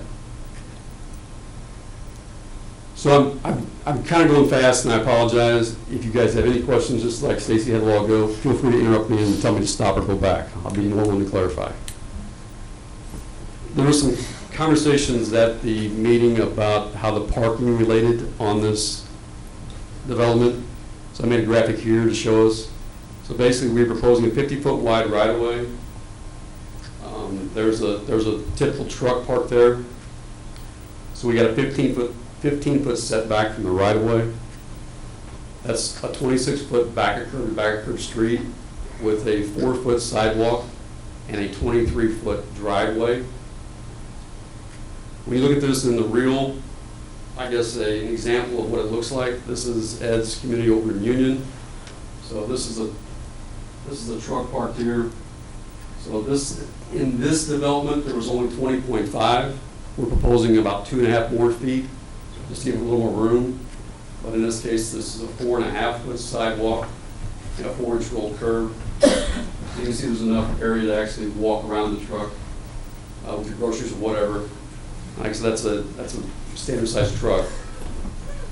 And we're proposing 23, so we're proposing 2.5 more feet, not 20.5. A typical connection, we're proposing 1 water connection to the building, 1 sewer connection to the building. That's what the City of Union has allowed us to do. It works out well that way. And then as we'll get into this, we talked to the backyard tree buffers. Each one of these black items here is a tree. So when you look at landscaping, what's that look like on landscaping? As you guys are familiar with this property, what's being proposed is a 20-foot tree buffer to remain on the west side, a 20-foot tree buffer to remain on the north side, and then these trees on the south side and the east side will remain. When you add all those up, that's about 4.2 acres of buffer to remain. So when you look at landscaping compared to single family, again, actually in single family it's not required. But then again, if you think about back to we are nearly what a single family development is. We're at 5.8 dwellings per acre. They're at 5 dwelling units per acre. So the proposed development will be comprised of about 4.2 acres of existing trees to remain, additional trees and shrubs in the yards. When we met with the fire department, there was some concern about the entrance over here on the east side. So what we did to address those concerns, we worked with the fire department to talk about that. What we finally came to was a gated fire department access here. What that looks like is, I'm going to go back to the entrance. So we contacted MoDOT for an entrance permit out here. The developer currently has a MoDOT entrance approved permit out here on 47. One thing that was mentioned was your sidewalk plan, and we've allowed for an easement to come through here. So if and when the sidewalk is ever here, there is ample room and ample easement to construct the sidewalk. As you can see, there's sidewalks throughout the development. You look at the plan. So when you look at the fire department access, this is 47 over here. This is Fairgrounds Road right here. The fire department's here, ambulance here, Fairgrounds here. This is that Fairgrounds villas that I was talking about. In case this entrance would be blocked out here in 47, the fire department could come up through here and come into the gate. That's only about 300 feet off this existing road. We've talked to the fire department, and the fire department has been in communication with the fair board. I believe the fair board has a meeting sometime in November. We're going to communicate with those guys to get an easement to make sure it's okay to come through their ground across this connection. We haven't been told of any issues with that, but we're working through that, you might say. So that's the plan for the fire department route in case the access is blocked here. As far as it relates to trash disposal, the units that have garages, the individual totes will be kept inside the garages. The units that do not have garages, the totes will be screened. There'll be screen enclosure totes out next to the curb. This is an example where these units do not have garages, so the screen totes are kept out here by the curb by the residences. This is an office near the entrance. This is similar to what it looked like. This is a two-story structure. The structure to be built in this property will more likely be one story. The amenities mentioned and alluded to on the site plan are similar to this. This is the retention pond on the site. This is the retention pond in the back with some picnic tables and pavilions around that. This is on the north side of the development that Ed did in Union with some pavilions, water features, and some walking trails. In conclusion, we got a two-lot subdivision. Lot 1 is not in PUD. Lot 2 is going to be rezoned from R3, or rezoned to R3 from Ag and C3. We're applying for CUP for multifamily use. We're planning development, 170 dwelling units. The density is similar to single family. And it retains 4.2 acres of existing trees. And 16.5 acres of green space and amenities. So that was a lot to absorb. I had to run through it. So if you guys have any questions for me or Ed? I can think of a question. Yes. How many units without garages? Right. So let me go back to the site plan, okay?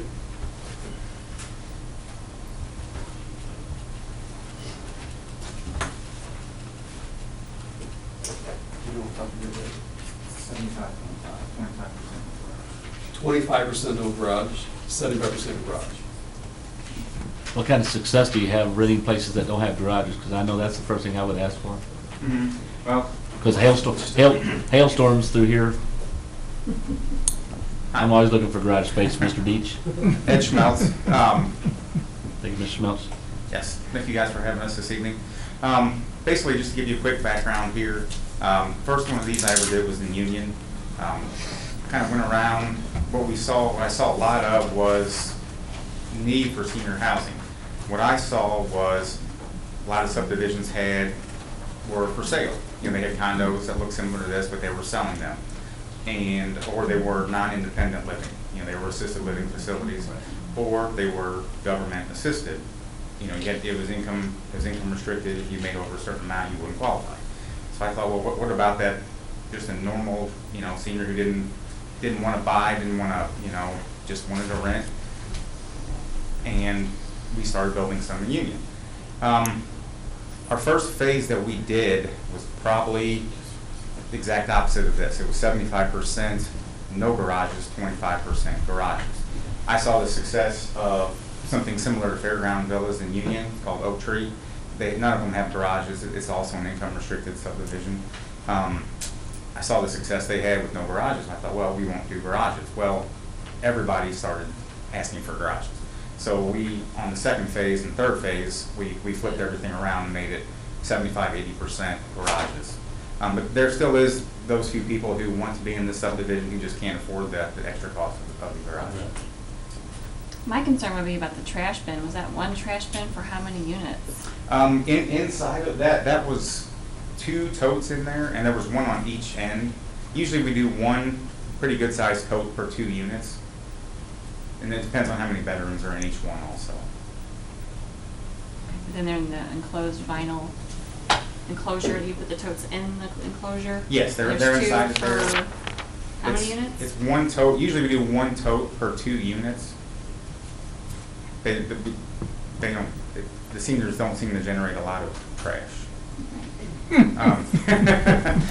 How about that, senior? And do you own, did someone say you own part of Andorra, a development out further north in Warrenton? Yes. Okay.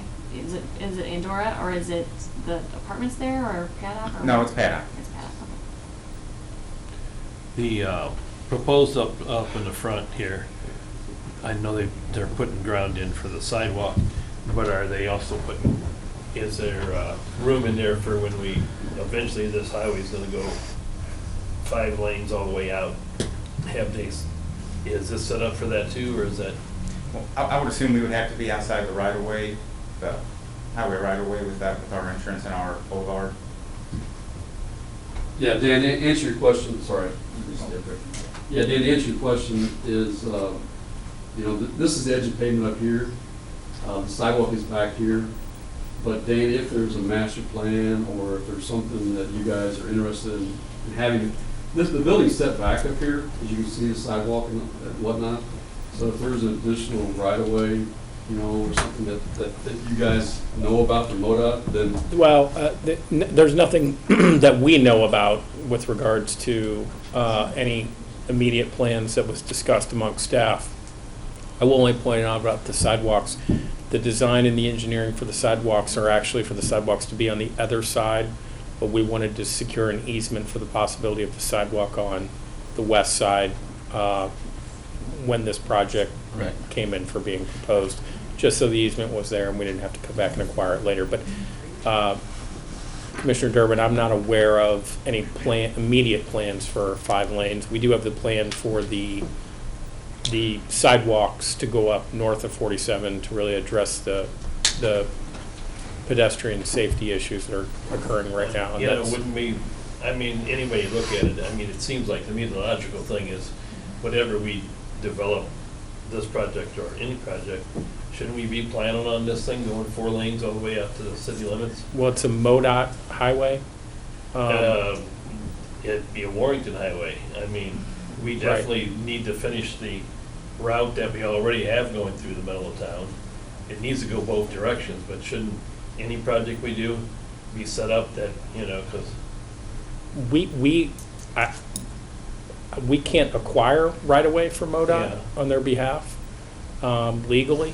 I think what we could probably have them do is contact MoDOT to see what their future plans are for acquisition and see if we can incorporate that into our plan.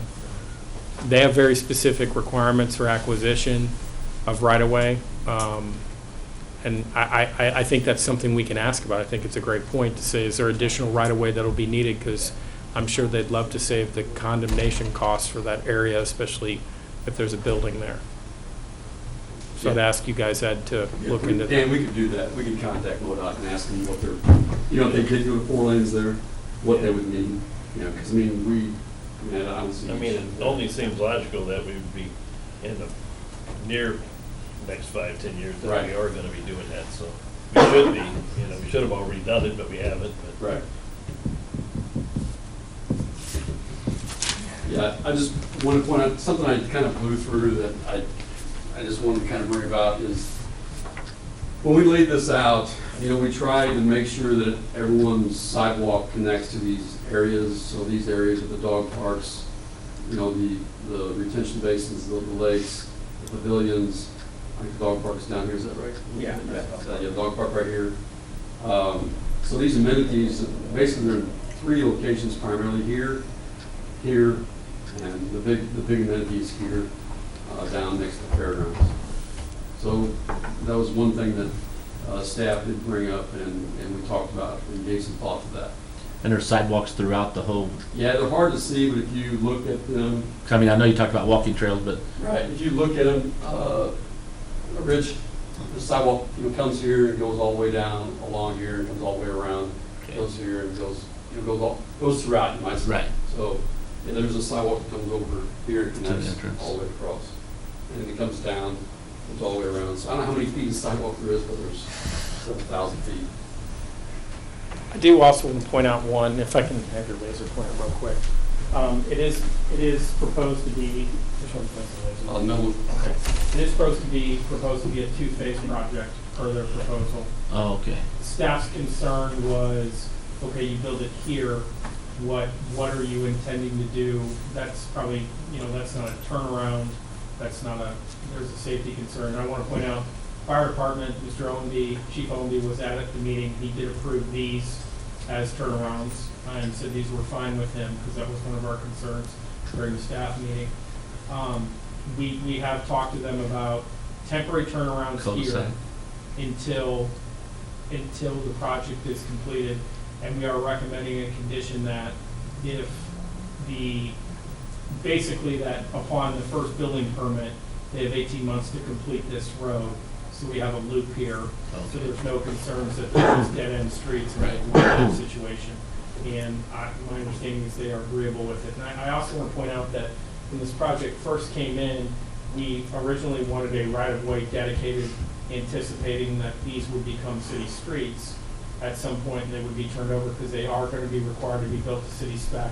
There are street lights on these streets according to city spec, but we were told that they do not want the additional traffic and want to keep the streets private, because that's their clientele want these streets to remain private and not be public streets. So these are not going to be turned over to the city or be public streets, and that's at their request, and what their customer level wants is private streets as opposed to public streets. So there will not be a right-of-way dedicated here to eventually connect to this rear property, and staff is okay with that because we will not plow it or do anything, but that's what they want for their customers. And I don't know if you want to address that at all. But you would be responsible for plowing yourself out. They'd be responsible for all of it, plowing and everything. Snow plowing, any kind of, maintenance of the concrete, any kind of cracks, and we'd be responsible for street light bills also. And so the first phase, that's what I was kind of concerned about. The first phase, because the numbers won't coincide with the numbers of buildings in the first phase there, it looks like. But so how many of the buildings in the first phase are without garages? Where are those located at on there? That does not have a garage. Okay. That does not. That does not. Those are the 3 buildings. Okay.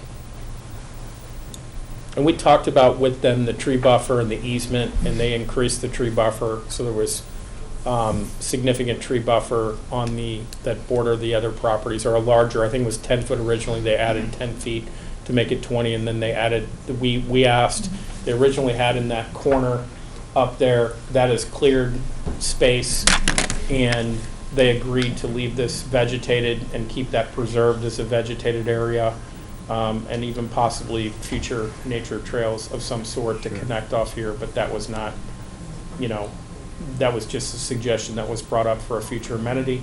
And I think it's also important, Ed, that you talked a little bit about your customer, the length of time, who your target audience is, transitioning and whatnot, because I thought that was informative as well for the planning commission to consider. Thank you. You can have that back. Can you address that?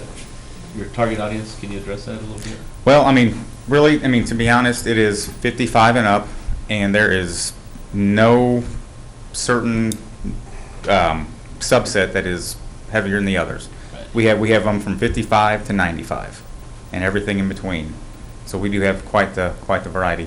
And one good thing I found in Union also is, I bet, I don't have exact statistics, but I bet 1 out of 4 people are not even from Union. They can't find anything like it around.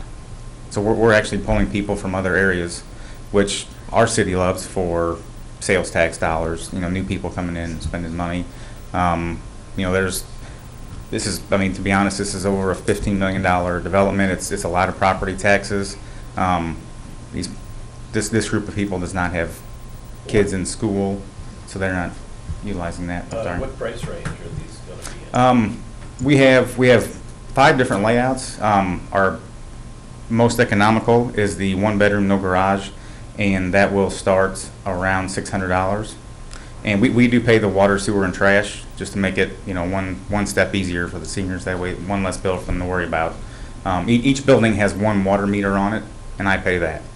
And our highest priced one is the 2-bedroom, 2-bath, 2-car garage, and that'll be around $950. It's about 1,200 square foot. What's the average stay of the individuals? You talked a little bit about that before, just the average stay, how often they turn over, some of that detail. How to say it properly. We don't have turnover unless it's a life-changing event, as far as, we've had a few deaths and people go into homes, into assisted living, I should say, yes. Are most And of that's the it, people though. coming from single-family residential to that? Yes. Yeah, we have a lot of widowers, both ways, men and women. Do you have community activities for these folks that, the reason I say that, in Florida, that's the draw in Florida. Right. My aunt and uncle live in one, and they have all these community things. If it's, looks like it's gonna be this kind of community thing. Our office up front, which is this building number 1 right here, that building has a 1,600 square foot community center, and it will be staffed full time by one individual. One property manager will be there 35, 40 hours a week. And in Union, we do once a month. We do like a coffee and donuts in the morning for people. We started getting a little bit of kickback because not everybody can make that, because a lot of people are still working. So then we also, a couple times a month, start doing things in the evening. We do a bingo, a potluck. So we try to schedule several events a month. And it is open. It'll be on a keypad. All the tenants have access to that, so they can go use it whenever they want. It'll have couches and a area if they want to just go have a cup of coffee by themselves. They don't have to have us standing over their shoulders. Place at all, or just I don't do an exercise place, no. Do you have any plans for Lot 1? Oh, that's the office. Lot 1 is the office? Yes. That's not in the PUD? No. Oh, I'm sorry. I thought you meant the number 1. Sorry. No, I'm not purchasing Lot 1. Okay. Yeah, that's going to stay with the seller.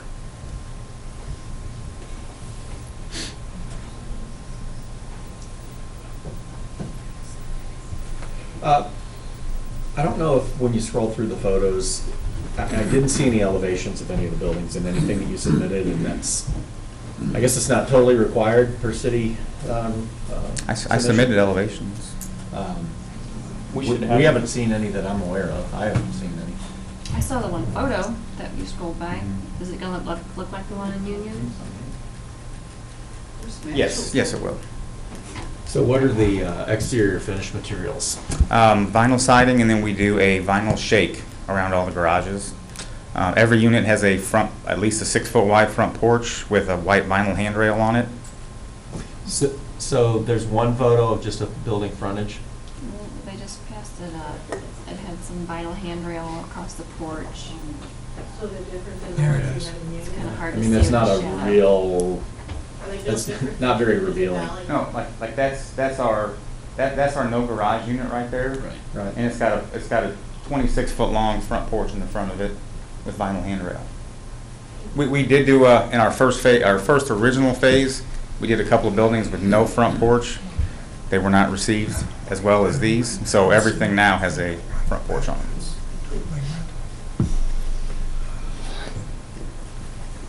Trying to get to the picture, just bear with me one time. These are all single floor? Yes. Single level? Yes. And that's a typical garage unit. Yes, and there's no steps in any of these. If he sells it. Can you go back to that picture there, sir? We'll go to the picture here. Okay.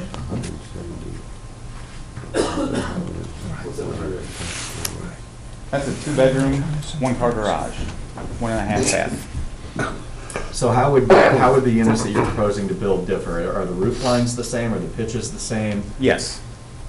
Materials are Yes. the same? Exactly like that, yes. So I see it shake over the garage doors, is that what that is? Yes. And if there's, and you own these, you will own these? Yes. You Yes, will. sir. Mhm. So when it comes time to clean the siding, you know, I drive through these neighborhoods and there's just, on the north side, of course, there's. We power wash every 2.5, 3 years. Mhm.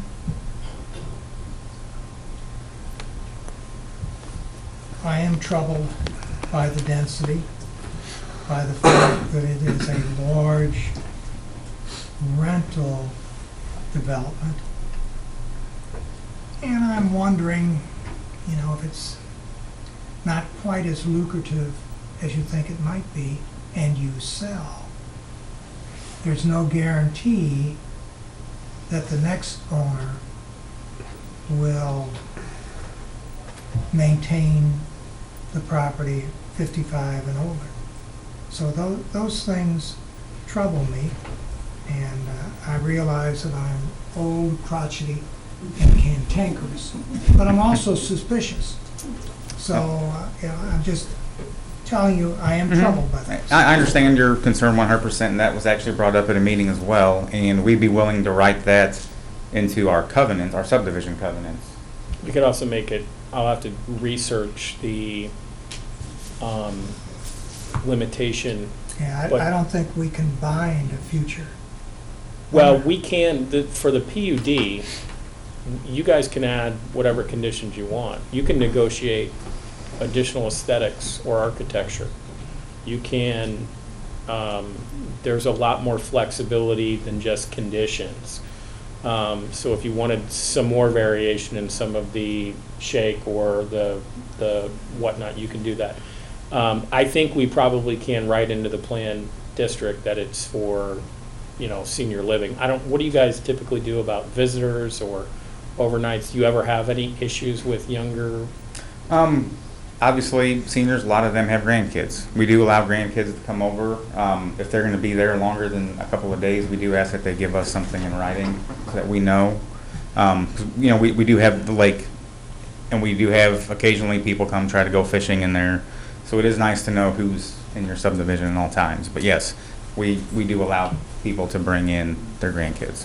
Do you do some sort of screening? You know, there's a lot of blended families now where grandparents are taking care of grandkids living with them. Can you discriminate against familial status? Yes, Have you- in a 55 and up community, you can. What's the time limit for how long grandkids can be, you know, at the facility? We don't have an exact number of days. But we try to tell them to keep it less than a week. You know, if their parents leave for a week vacation, you know, we allow that. If it's going to be a month or two, we don't.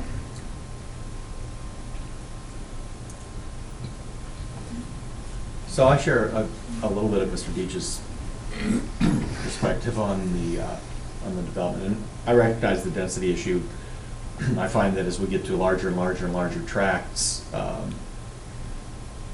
even projects like yours, where the density may not be as intense as it is a smaller development, it still brings with it a very unique set of problems. And you know, if we look at what the master plan calls for as an R2 and the single-family residential, that may or may not be preferable, because on this size tract of land, you'd probably end up with somewhere around 120 single-family homes. So if you're looking at 2 and 3 bedroom houses with families there, I think the potential for on and off 47 traffic is possibly worse. Yeah. You know, if you've got mom, dad, 3 kids, a couple of them driving. So for anybody that's potentially a neighbor to this development or the other version, the senior development might be a quieter and less difficult neighbor to deal with than the single-family residential.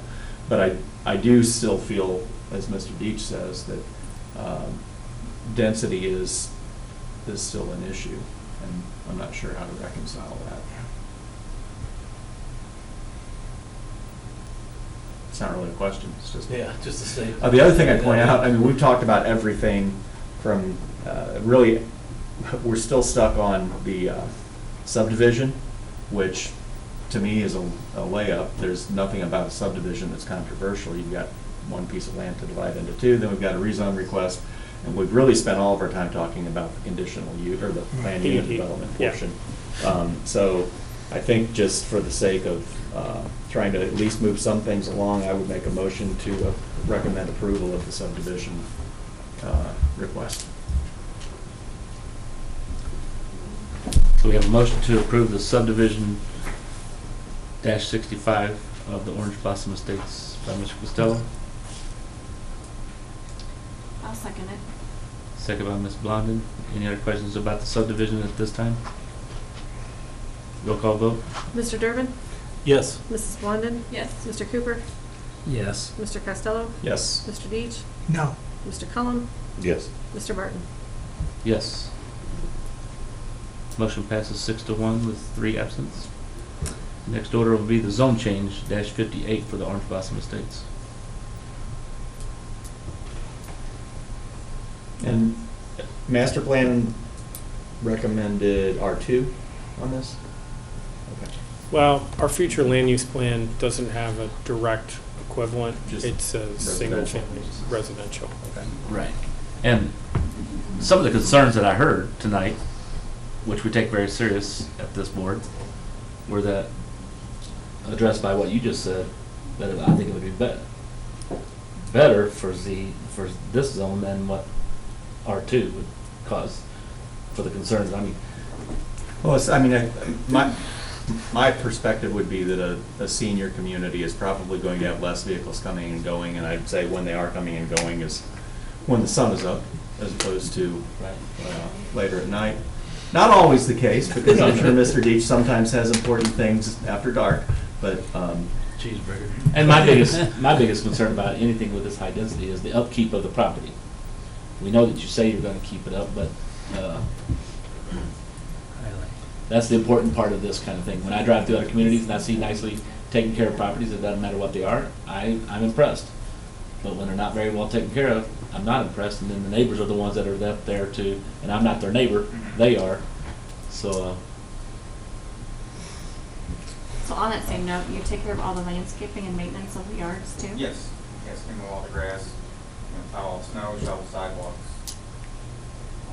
and like you said, those are conditions that we could put under the PUD, that we would require certain types of expectations that come with that. Well, and one of the conditions, Mr. Graville, you kind of covered the whole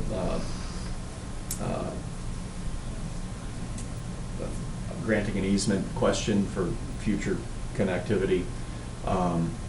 I would think we should request that the easement be allowed, and as long as the roads stay private, it not ever be used. But if the roads ever become, one of the other concerns is not just the property sells and the maintenance of the buildings themselves become a question, but the property sells and the next owner doesn't want any part of maintaining or plowing or any of the street maintenance and turns all that over to the city.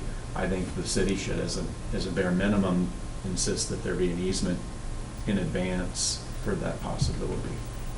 Talking about connectivity to the property to the west. Yes. For access for Well, emergency. the easement that you mentioned that was brought up by city staff that was really not wanted by the developer, but I just think looking down the road, if there's ever a possibility where it does change hands and plans change and the city becomes responsible for maintaining the roads and the infrastructure, then I think having that connectivity is probably better address on the front end.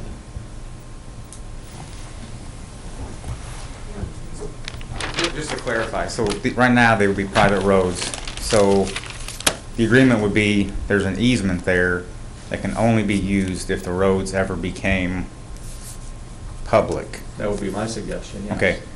Would I have to sign off on the roads becoming public? Yes, you while would I have owned to it? apply to Okay. the city. Because that connectivity was a really big issue for me. I know most cities really want stub streets to everything, but every senior community I have, I really feel strongly about not having other people go through there to get somewhere else. Sure. You know, the privacy is a really big deal for these people. Sure. And they really love it, you know, being kind of at the end of a dead end, basically, Right. and not having people fly through there. So that was a really big issue for me. So as long as I don't see any negative to that, I would be okay with We're that. just protecting ourselves down the road. Yeah, because- absolutely. What we would Yeah. probably, how we would probably do it is, it would be a dedication of a right-of-way up to your private road, and then really what would trigger it becoming a public road is you applying to turn over the road to become a public roadway. Or a future owner. Yeah, yeah, or a Okay. future owner. So what would trigger it would be your request, and then the right-of-way would vest, because otherwise, if you retained it and you never asked the city to take it over, it's not a subdivision, it's a PUD, so it's not required for public infrastructure. We would have to condemn the roadway, which I don't see that would ever be something we would do. But you're talking about the stub between the property to the west and the private street would be, go ahead and dedicate a right-of-way, which may force you to move one of your amenities around a little bit. Can I still run the sidewalk through there and just, Yeah. I would just, okay, I wouldn't have It to, would be something, if that ever came up, we would, I would be responsible to move it, yeah. the Yeah. pavilion, okay. And I think for maintenance purposes, you know, I don't know exactly what type of maintenance schedule you guys want, but I think you guys could think of proposing some type of covenants to address that, you know, to record on the property. I don't know that we necessarily need to require a maintenance bond, although you could. I don't know that would be necessary at this point, but you could require something if you wanted to. Remember, it's a PUD, so pretty much what you guys want, you can request.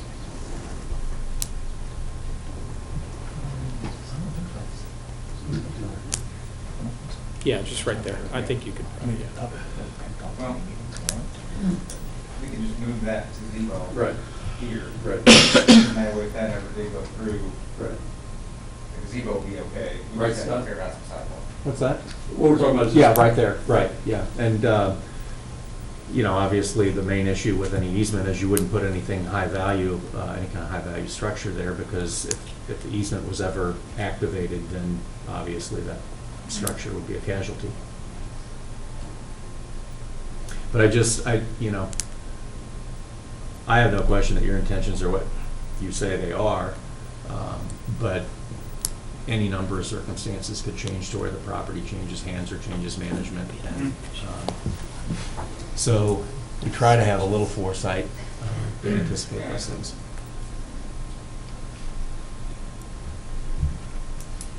Nice question. Go ahead.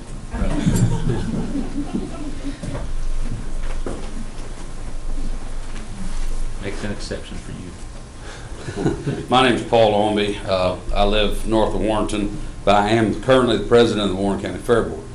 A couple weeks ago was kind of my first idea of hearing, hearing what this was going to be. Was never invited to any other city meetings or anything. And then a while ago, when we started talking about easements and fire department emergency access, before you would rezone or change anything, should you have all rights and accesses and easements kind of set in place instead of, well, we're talking to them about it, you know, and it's in the works? Well, shouldn't that be done prior to rezoning maybe, if that's exclusively for this property? I mean, Paul, we very easily could make it a condition that they have that fire. Right. Chief Owenby was here and said, this is what I want you to do, this is where I want you to put it, right there. So there was that secondary entrance. and that was at the meeting a month ago. We can easily make it a condition that, they have that auxiliary entrance and the right to actually access it. What do you mean? Well, we can make it a condition Between now that and the before board they meeting. can do anything, they have that, exactly what you're asking. Right, because this area here, I mean, it is the boards, I mean, that's our. Absolutely, and Right. Mike made that clear. He said, I know the people that make the decision, but you Right. have to get their approval first. Well, and with that being said, I mean, I'm one of 15. Right. So I cannot stand here tonight and say, this is what we've talked about, because of me coming here tonight, this is the first that's brought to my attention. I still gotta go in front of the board for them to approve anything. So what happens if they say, no, we don't wanna have no part of this because of, this, how much did you say this here was from here to there that you're looking for, 600 feet? 300. And then this road here, now in the wintertime, if it's something that, we put that road in several years ago, but it's used in the dead of summer. It's not used throughout the winter. So are we gonna be required for maintenance in the wintertime to keep it plowed so they can have access into that ground? There's multiple questions I'd like to ask and know about it, and if the fire department could bring that to the meeting when this all came up, why do we not get, when they want to go across our property, why do we just now find out about it? It's my concern. And Paul, to be honest with you, they had already talked to the fire department, so that, when we talked at the meeting, I didn't even know about the fire department entrance until we had the meeting, and it was just staff and Chief Owenby was there, and that's what they had worked out with the fire department as a possibility. So we didn't really get into detail about it, but you make a great point, because we can make a condition that if it is approved, that the auxiliary entrance is approved, the auxiliary gated entrance as approved by the fire department, and, they have to meet whatever condition to get that easement, and I assume they're gonna have to negotiate with you to provide some maintenance or construction if that's necessary. Right, if we choose to go that route. Now, we If you still own- choose, yeah. There's, other than this road, there's still property between here and Vic's place that could be purchased. I'm saying there are different options there. I just want to know what everything, we're a not-for-profit organization. We don't have a lot of money to spend around, especially to get slapped in the ass with a bill later down the road that, I needed that road open all winter long, so here you're responsible for it. So I'm no real estate, no lawyer, none of that. I need to be able to explain to our group, or we need to hire a lawyer, one of the two, to figure out what we're entitled to and what we're going to be accounted for. So, just to clarify, I've come in and out of that existing access gravel road to fair events and on and off the property. Wouldn't it be necessary, because that's not a public roadway, that's all private. That's fairgrounds property. And it's not on the property line either. Right, so there'd really have to be an easement all the way from Fairgrounds Road, all the way into the proposed development property. Yeah, and Ed, do you want to address your conversations with the chief or what you guys talked about? But yeah, Paul, absolutely, they're going to have to acquire an easement from you, and part of that easement can include maintenance language or construction language, or they may have to purchase that easement from you. But the intention is from the fire department, or what was clear from the fire department is you have to have a secondary access. We're not comfortable with just the one. And that's what he proposed as a possibility, and, if you guys want to address that at all. Yeah, no, you're 100% right on all your points. Well, I apologize for not getting a hold of you. We tried, I think through Chief Owenby, I think he talked to someone. Paul and I talked, and Okay. A week or so ago, right? And based on our conversation, we weren't assuming that you were just going to give us this. And we didn't want to come across like that. That's why it was a proposed on that, it just said proposed, and obviously we were going to come to your meeting. Right. There's other places we can put it. It's just that's where the fire department recommended, and that was the easiest one. So we weren't just saying, here's what we're doing. So we hope that didn't come across. Yeah, sorry. And as Chris alluded to, this whole thing could be conditioned on that, your approval, your board's approval, approving that. And whatever the conditions that surround that, basically got to be satisfactory with board?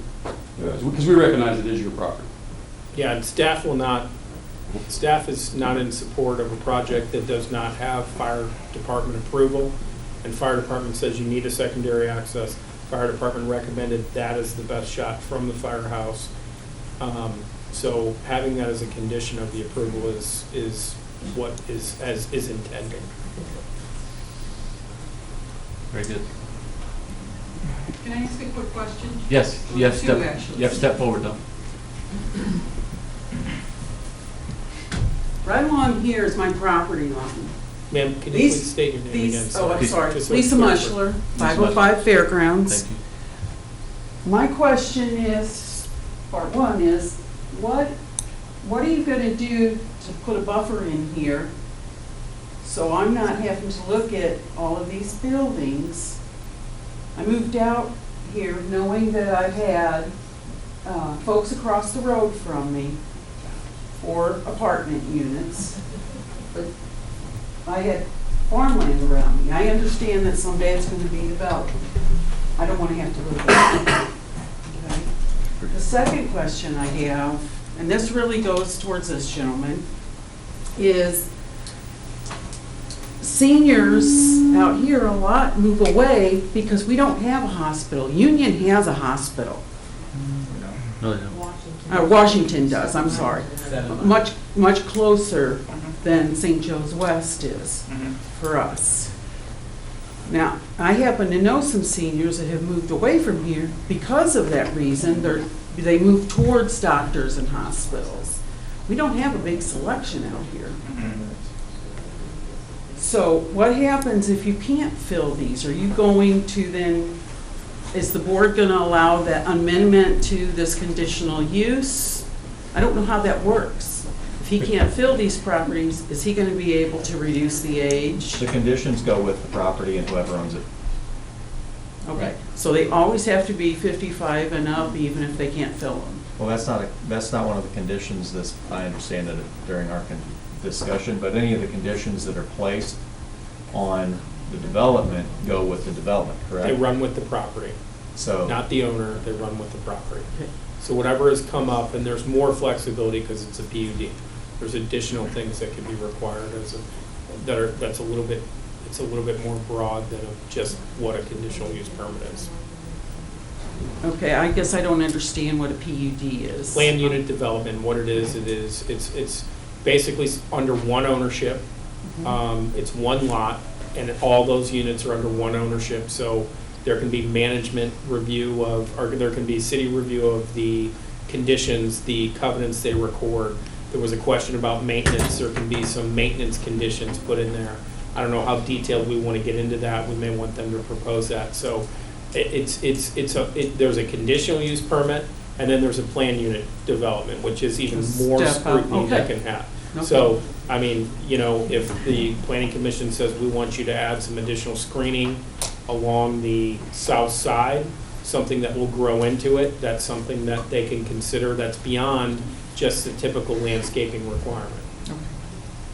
And And to for answer- this tree line. Right, and we have a 20-foot tree buffer in there.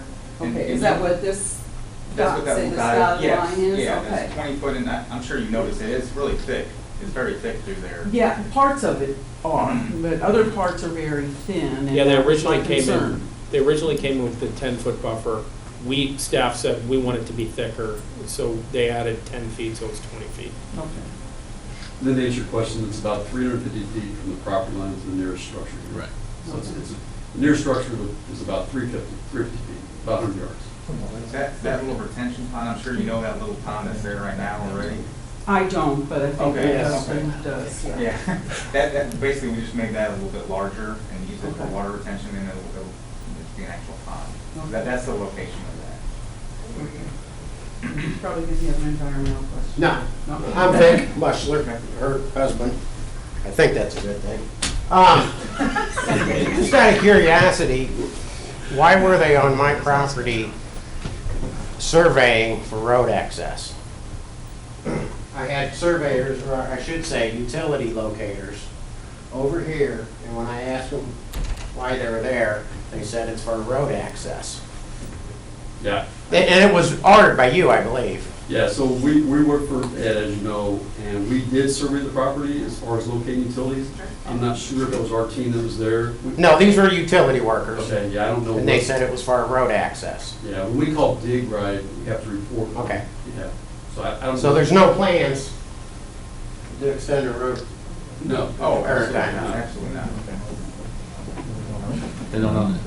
That's your. I'm assuming they were locating, excuse me, that gas line. Yeah, there's a pipeline there, and there's utility lines and all kinds of stuff. Getting close to my bedtime. All right, thank you, sir. Thanks. All right, let's go on back to the zone change -58. One more question.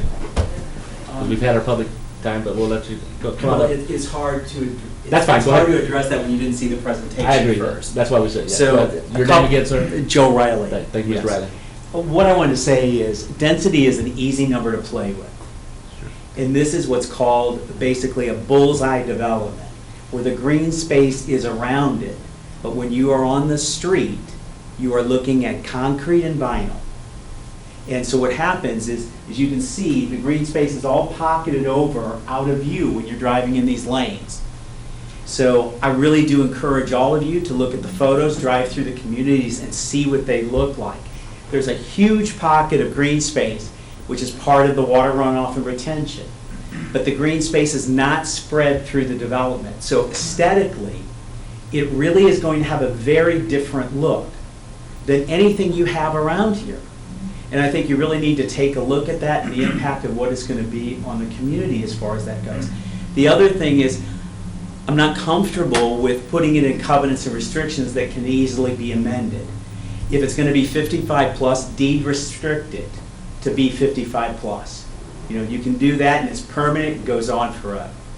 That's what that is.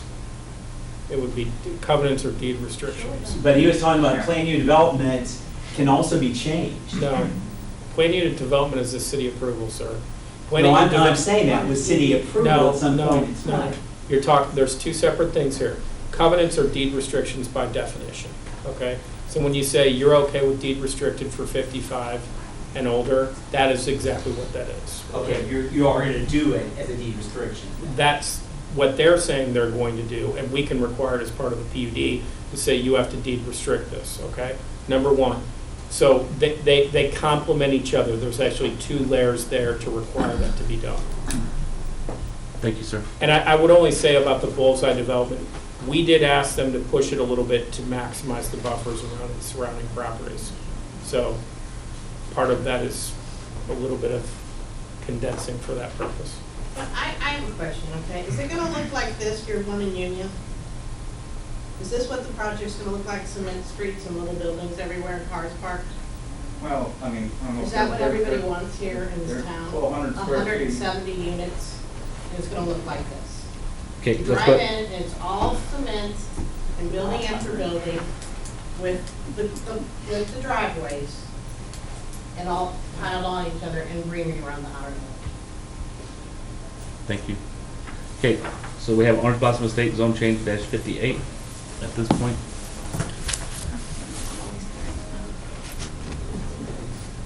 I'll make a motion to recommend approval of the zone change to R3. I'll second it.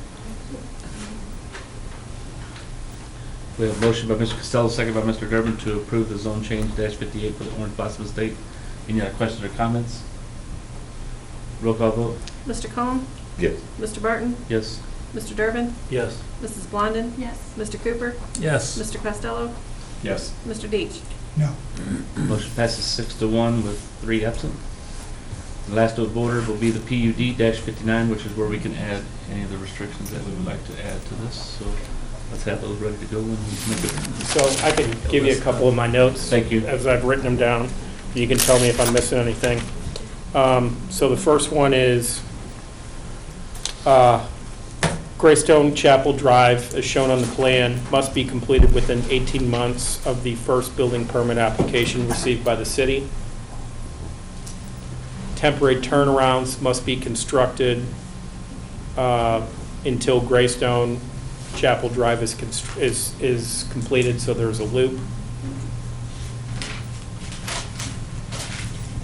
The easement must be granted to the city for future connection to the property to the west. Now, how can that be covered for the Fair Board? They're saying the easement I'm gonna must be get to that. allowed. All Okay. right. I didn't say the fire department. No. Okay, all right, I'm gonna get to that. All right. I'm glad you brought that up. I'm coming to that in a second. I'm putting all my notes together. The auxiliary gated entrance must be provided and access provided as approved by the fire department and the city of Warrenton. That's on the entryway? That's on the fire department entrance. Does it have to be in that spot? Just if we come to an impasse? Whatever the fire department does, and we Okay. approve it, like we did last time, okay? Can you repeat that one? The auxiliary entrance and the auxiliary gated entrance as recommended and approved by the fire department and city of Warrenton, including access road. And I think just for clarification's sake, to, as negotiated with the Fair Board. And as negotiated with the fair board for the easement owners of that access. property. A deed covenant restriction of 55 and older.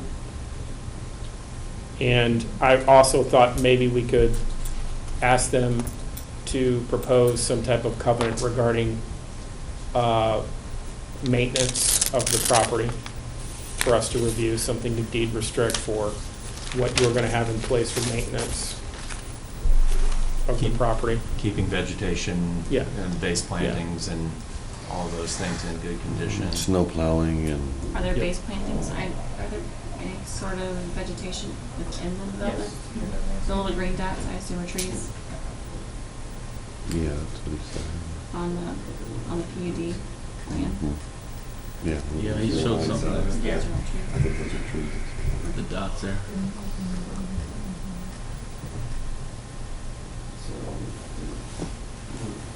Sorry, I didn't know where I was at. Oh, you're fine.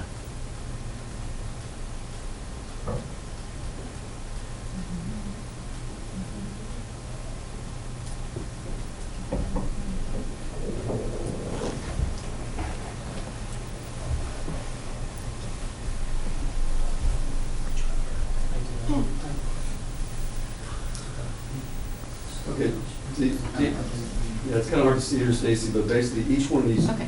dots, That's what I was thinking. that's a tree. Okay. Yeah, so we tried to screen everything from driving through. You don't do anything in front of them, in front or along the sides of the units? We did, well, between every back porch is a 6-foot tall vinyl fence. That's one thing we forgot to mention too. Along this south buffer here and this buffer, it does get a 6-foot tall vinyl fence to protect it from the fairgrounds here.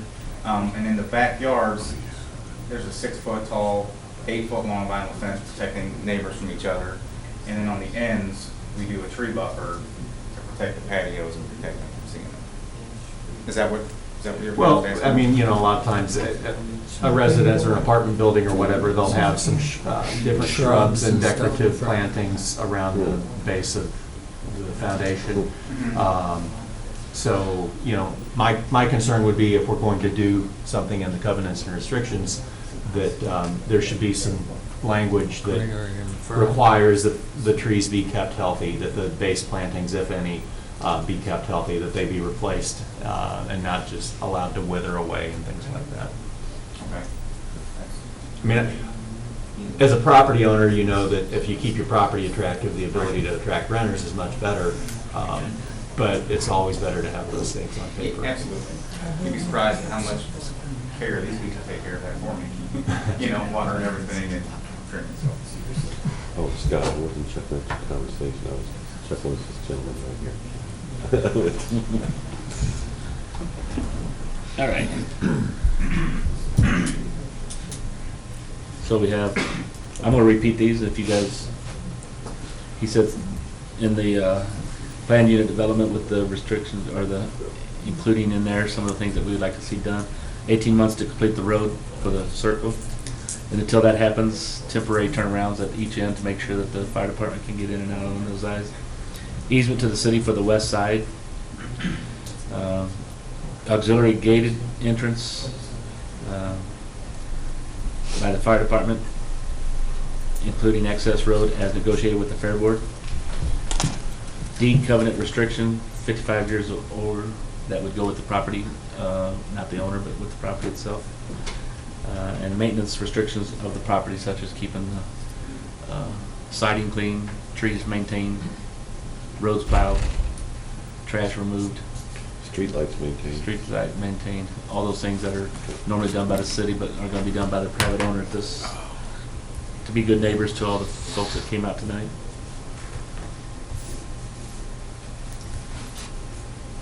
We talked about MoDOT. Does that need to be on this, Mr. Gravel? Yeah, we do need to require you guys to check with MoDOT for future right-of-way expansion for the location of where your entrance is at, to Mr. Durbin's point.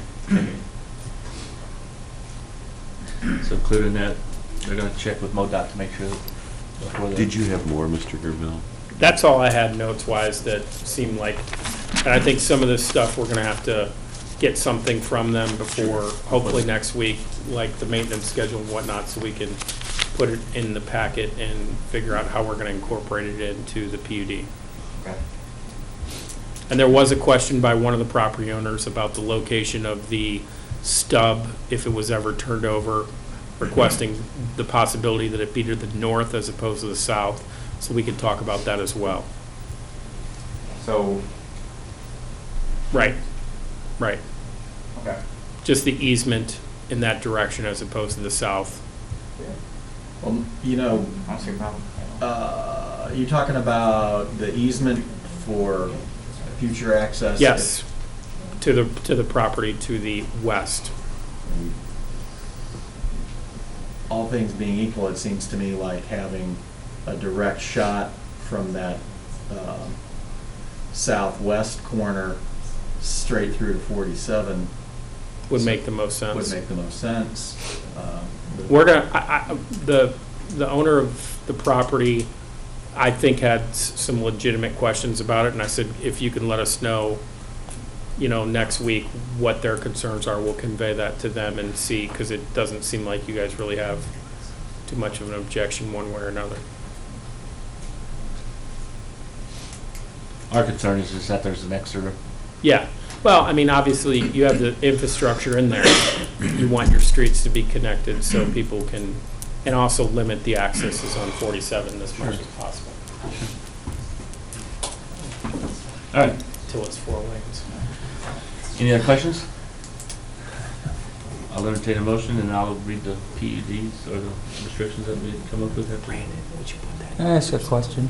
Yes. Is there any thought to putting a light or something out there on 47 for traffic control? I mean, is that something that they can request, or? We can't require, that's MoDOT's road, state roadway, and they will do at least some preliminary traffic number counts for the proposed development as to whether or not there's an additional turn lane or a light or anything. We do have, as part of our sidewalk project, some type of access that we're going to have to get approved, whether it's a light or whatnot, across 47 in that area because you're going to travel up one side of 47, cross to go to the sidewalks further up 47. That was, yeah, I'm the one that brought that up and just said that it would be best to do it at Fairgrounds Road since. Is that where the light's going to be? That's what we talked about at the committee when Yeah. I'm the one that brought that up is because we know we have access on the right side, on the east side of that. Well, and that's what the engineers said is the best way to do it. There's some concerns about people slowing down and for the cross, but we'll cross that bridge when we get to it, no pun intended.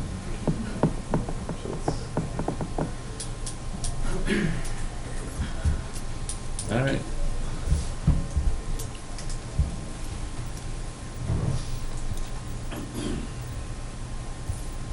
Entertain a motion? Entertain a motion to approve the PUD with the Restrictions. Restrictions. Entertain a second. Mr. Cooper made a motion. I'll second it.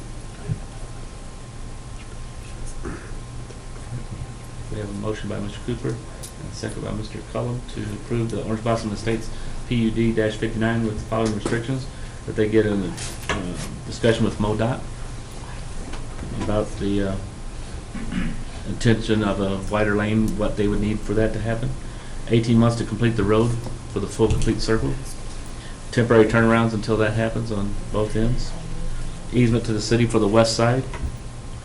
Auxiliary gated entrance recorded by the fire department, including access road, is negotiated with the Fair Board. Deed covenant restrictions for 55 years or older. That would go with the property. And maintenance restrictions of the property, such as the upkeep of all the trees, vegetation, siding, lights, plowing, et cetera, whatever, to make it continue to look nice. I think the horse is dead now. Any other questions? Roll call vote. Mr. Costello. Yes. Mr. Deitch. Yes. Mr. Cullum. Yes. Mr. Barton. Yes. Mr. Durbin. Yes. Mrs. Blondin. Yes. Mr. Cooper. Yes. Motion passes 7-0 with 3 absent, and that'll come in front of the board on November the 20th at 6 o'clock. Gentlemen, thank you for your patience, and thank you for all the community input. That meeting will, if you want to attend that meeting, that'll be on November the 20th at 6 o'clock back here at City Hall. But it's earlier that night, it's at 6 o'clock. Okay? Thank you. Thank you, guys. At this time, we'll close the meeting and turn it over to you guys if you have anything for us. We have nothing for you, and as of right now, we have nothing set for the December meeting. Brandy decided to put it all on this meeting. Well, I will say this, that some of the new things that are, I know Schnucks is opening next week. Yes. Next Wednesday. The swimming pool is absolutely phenomenal. If you have not been there, it's What a great park, isn't it? It is a great park, very good addition to our city. So hopefully some newer things still coming. As of right now, this question's been coming up now that people are asking. We're still on board for Rural King next spring to break ground. We're absolutely on board. They're moving forward. They're waiting on their core permit. They may already have it, but that is moving forward. Okay. So it's exciting. We're seeing some movement over on the BP station. They're tearing that down, so. Yeah. Did they take the building down or just the front? I just saw the tax. I thought they were just doing the pumps and then overhead. That's all I just. At least there's some movement there. They were gonna try to rent out the other part. I don't know. That's what I heard, they were gonna rent out the other part. All right. Entertain a motion to adjourn. I asked Brandon. Second. I asked Brandon too. All in favor, say aye. Aye. I just wanted that to be on public record. Hey.